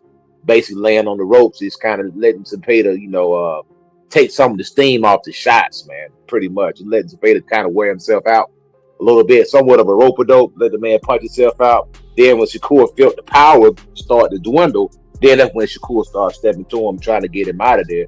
Shakur got to fix their right hand, and it's entirely too wide. When he cocks it way back and tried to sling it, he's leaving himself open way too much. And So he missed that shot a lot too. He missed it. He missed it, and Zepeda wasn't there to make him pay. To capitalize on it. I agree with Yeah, that. I agree. but somebody like Tank, you can't miss with somebody like Tank that wide. He gonna catch you. Yeah. Or even my man Roach, if you miss like that wide, you gonna get caught, man. Because them boys are shooting quick, straight to the point. You know what I'm saying? So, and like even Shakur said, he got to go back to the drawing board and look at it because he know that it was some stuff that he could have done better in that fight. And that's one thing I like about Shakur. He's not one of them guys who sit up there and try to act like he, just the trim of the trim that he can't get no better. He's always trying to improve. And he'll listen to certain people. He ain't gonna listen to everybody, but he'll listen to certain people. You know what I'm saying? So the one thing I do give him credit for, but hats off, I give him a B for that performance. I give him a B for that performance. I'm pretty sure he probably give himself a B for that performance because he's a perfectionist. Because Shakur's not gonna give himself an A for that performance. What about Berlanga and Sherrod?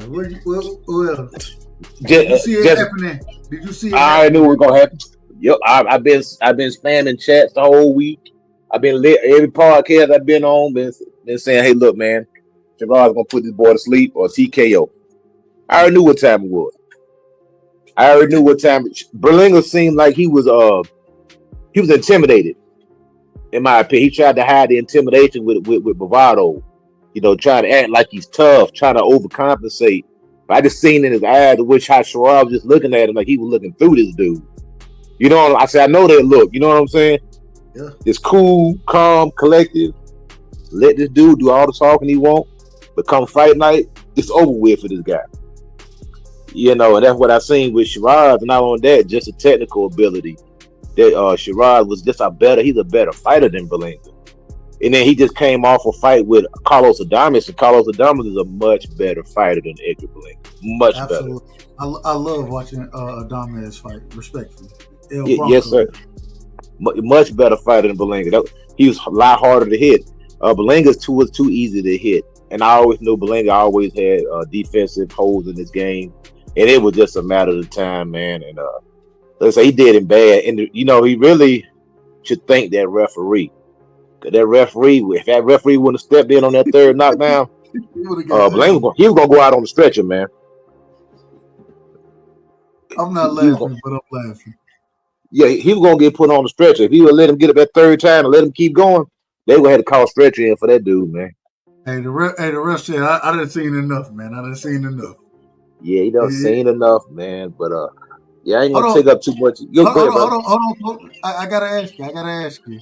Okay, yes, sir. Like I asked everybody. Well, and in my personal opinion, outside of Bud and first off, who you got with Bud and Canelo? Who you got in that fight? Ooh, man, that is a great man. You know what, man? To be honest, man, that's a true man.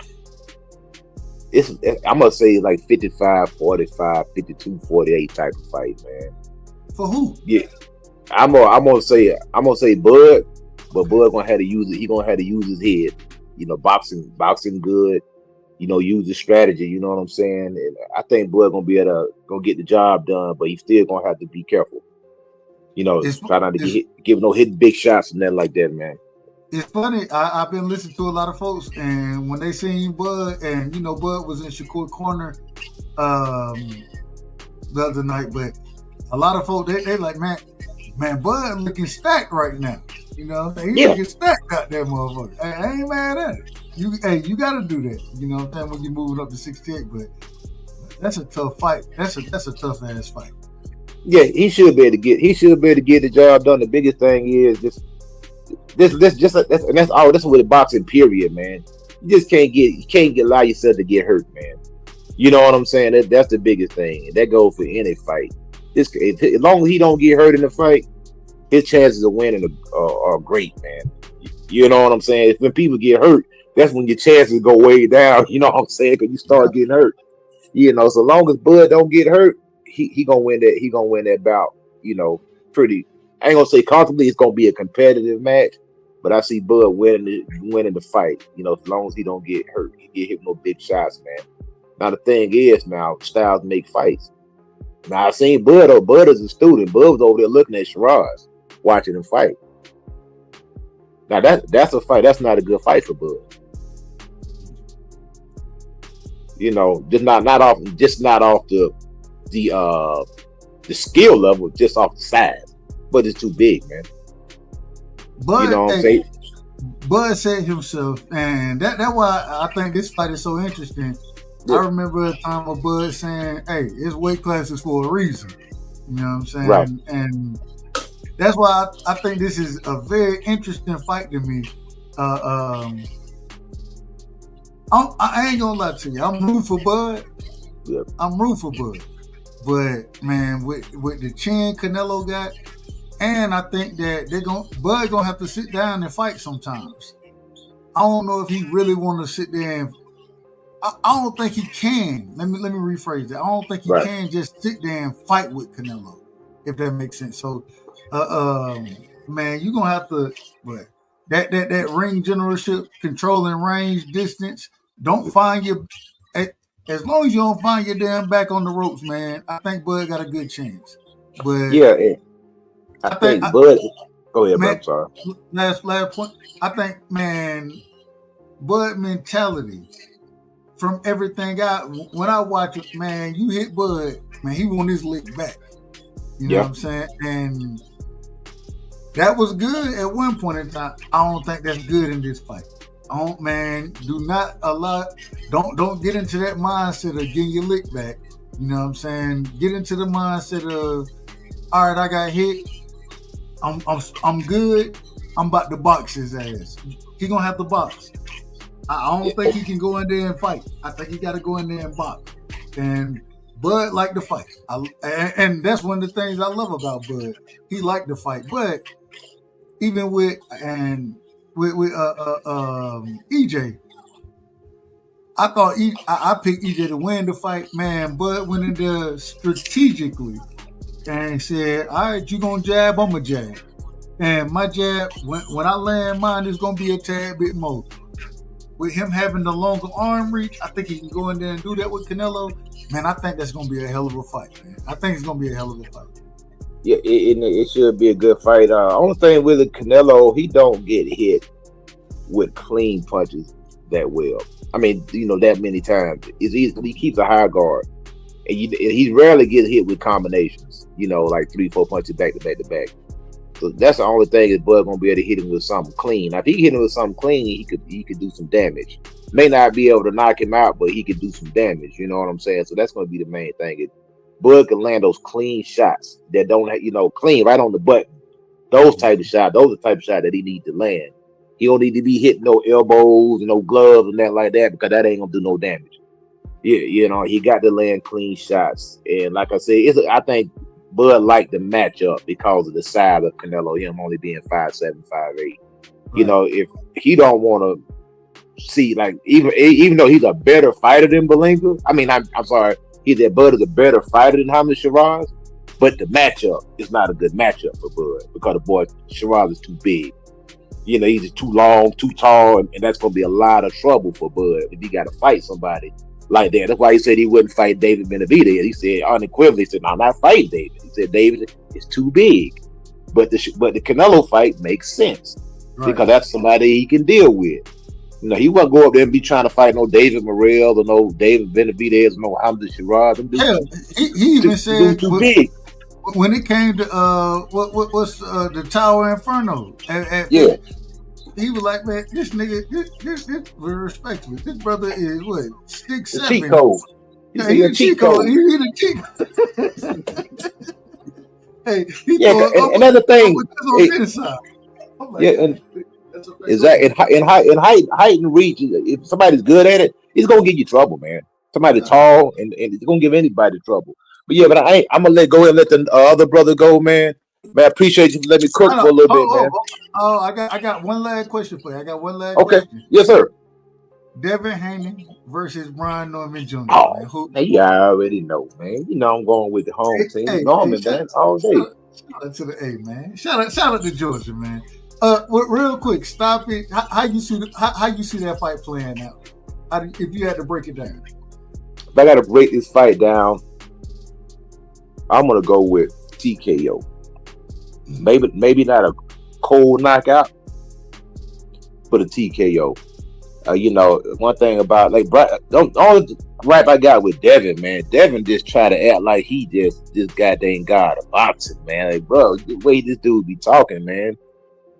And then the way he talk and then the way he perform is two different things, man. Bro, if you talk the way you talking, you supposed to be in there murking people, man. You know what I'm saying? I mean, I understand being confident in everything, man, but that dude be talking like he just, Leroy Brown or something. I said, bro, really?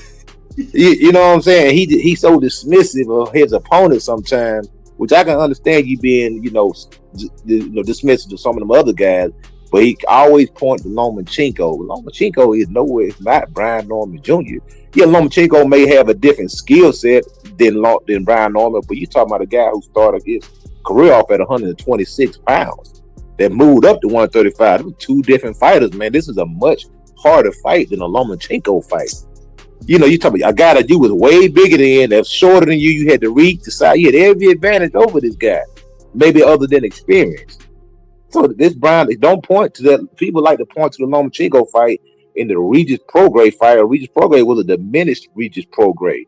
A guy who was in his mid-30s. His best days were behind him.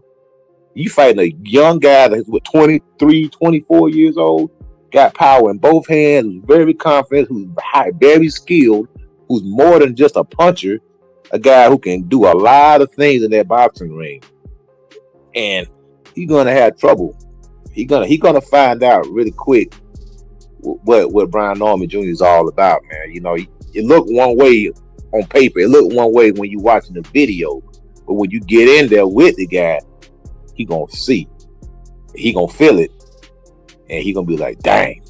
I ain't mad at it, coach. Real quick, I gotta ask. So I got a chance to meet Junior Senior. You know what I'm saying? When Senior was fighting Hackett, right? I got a chance to go and meet everybody there. Have you had a chance to rock with? And real quick, you train in Atlanta, correct? I have a gym out in the metro area, out in Douglasville. So that's about from Atlanta. I'm about 12 miles west from Atlanta. I know exactly what Douglasville is. You know what I'm saying? I used to live in Atlanta, so shout out to the great state of that, or the great city. But Douglasville is a hop, skip, and a jump away. So, have you ever had a chance to work with either one of them? I never trained Brian Norman Jr. I have seen him fight. He fought one of my fighters in the amateurs. He came to my gym a couple times with to do some sparring with some of the guys at the gym and stuff like that. I know his father because his father used to box. His father used to box over there. First time I seen his dad fight, he fought at a bowling center. over there in Douglasville. So his dad, like I said, his dad was a professional boxer also, so I had seen him fight also. And I met Brian on occasion, and I talked to him sometime on the phone, this brief conversation, but asking me about if I can bring one of my guys over to spar with him. I do have I got a middleweight, and he's an amateur. He's pretty good, but I want to see, I want to test him out, put him in the ring with Brian, and maybe they could possibly use him for the camp. If he does a good enough job and they feel like he brings some value, to the camp and can help Brian get ready for his fight. So it's more like an audition, so to speak. You know what I'm saying? Let my guy go over there and see if he can give some good work. And if he gives him some good work, then maybe he can use him for the camp. And they let you know what. Hold on, what's your fighter name, if you don't mind? No, his name Tony Patton. Tony the General Patton. Okay.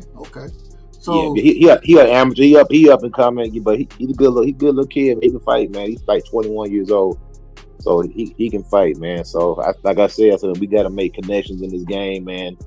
And and Brian already, he's a world champion, local guy. You know what I'm saying? If you get there, do your good job with the champ, he can look out for you. You know what I'm saying? Yeah. No. Hey, and they give you a chance to get better.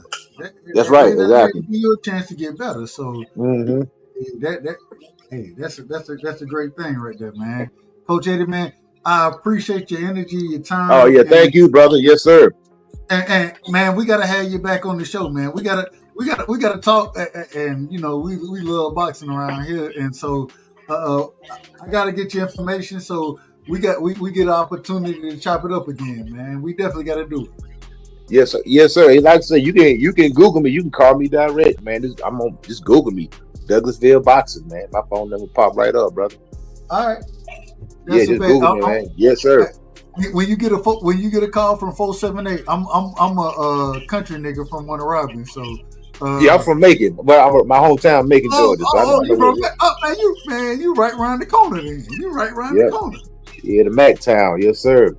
Man, shout out to the Mac, man. Hey, so but man, much love and respect, and we got to do it again. Yes, sir. Absolutely. All right, my brother. I appreciate you. All right, brother. Yes, sir.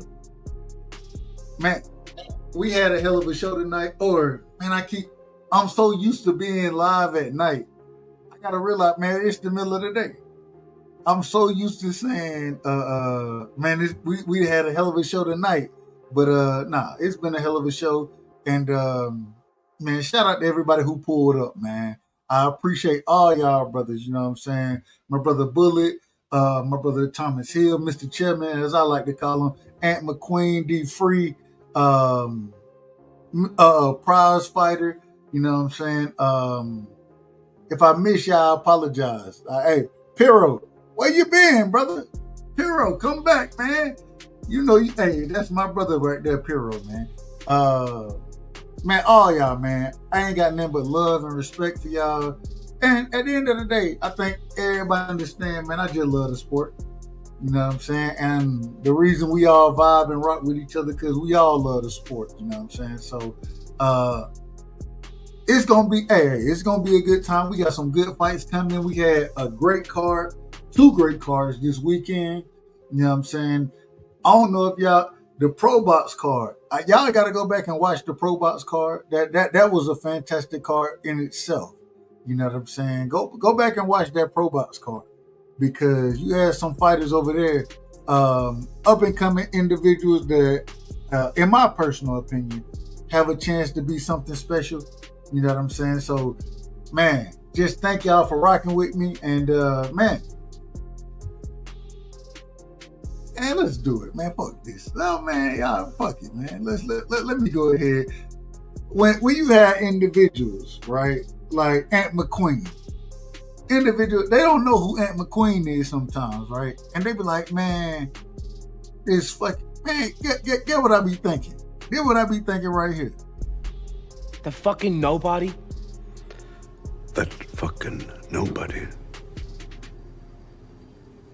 is John Wick. Motherfucking John, a killer. He a killer out here. On y'all helmet. Respectfully when I say he on y'all helmet. I ain't hey. But then you have other individuals, they pull up like they just know everything. And then what I be thinking right here. You smoke crack, don't you? You smoke crack, don't you? Look at me, boy. Don't you smoke crack. Then you got other individuals, you know what I'm saying, tell me they know everything. They done been in the boxing ring. I'm like, well, who your fault? They tell me this. Well, let me ask you this. Who was the best boxer ever, in your opinion? I know you're a boxing expert. Me. You? You're the best boxer ever? Mm-hmm. Well, who'd win in a fight, you or Mayweather? Me. Okay. You're better than Mayweather. Okay. Yeah. You or Mike Tyson? Mike Tyson is a He's scared of me. Seriously. I be thinking to myself, I'm like, man. The fuck is wrong with you people? Who raised you? But at the end of the day, we all love the sport. As long as you don't get in the ring and say this right here, then in my personal opinion, you good with me. What happened?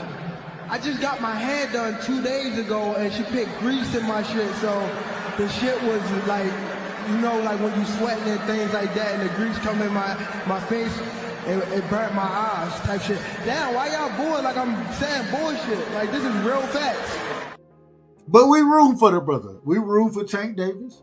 We don't want that, no harm to come to him. I hope that all the allegations are incorrect about Tank Davis, in my personal opinion. I hope all the allegations are incorrect and that brother,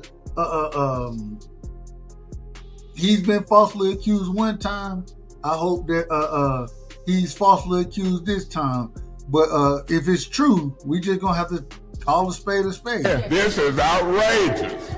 This is outrageous. And then we gonna say, damn. It's a bunch of bull. Well, hey, my brother Dankfather said, man, run the whole motherfucking video. What happened?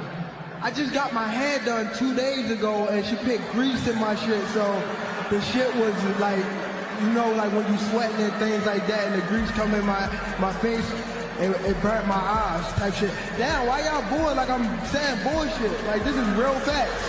Come on, man. I just got my hair done 2 days ago. Wait, the women's gone! I just got my hair done 2 days ago. I just got my hair done. And she put grease in my shit. I just got my hair done 2 days ago. I just got my hair done. I just got my hair done. I just got my hair done 2 days ago. I just got my hair done. And she put grease in my shit. I just got my hair done. I just got my hair done. I just got my hair done. I just got my hair done. I just got my hair done. I just got my hair done. Why y'all booing like I'm saying bullshit? Like, this is real facts. Like, this is real facts. Why y'all booing like I'm saying bullshit? Like, this is real facts. It burnt my eyes. Like, this is real facts. I just got my hair done 2 days ago. I just got my hair done. I just got my hair done. I just got my hair done 2 days ago.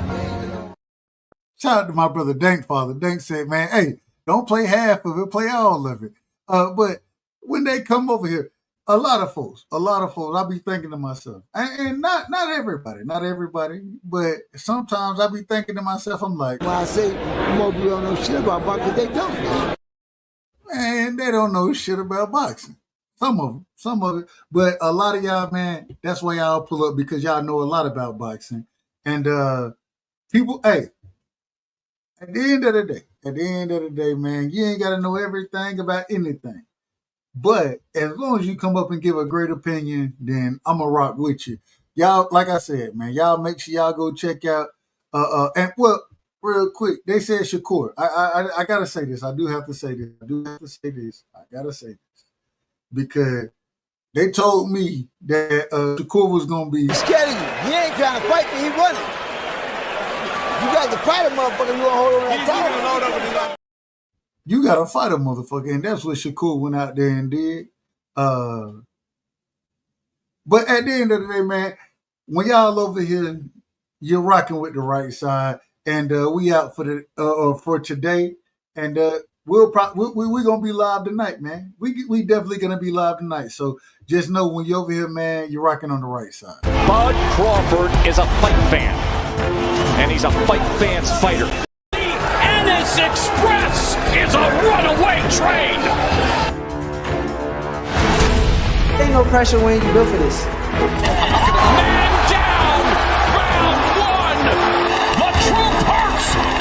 Ladies and gentlemen, presenting the undefeated super flyweight from San Antonio, Texas, Jesse Damn Rodriguez!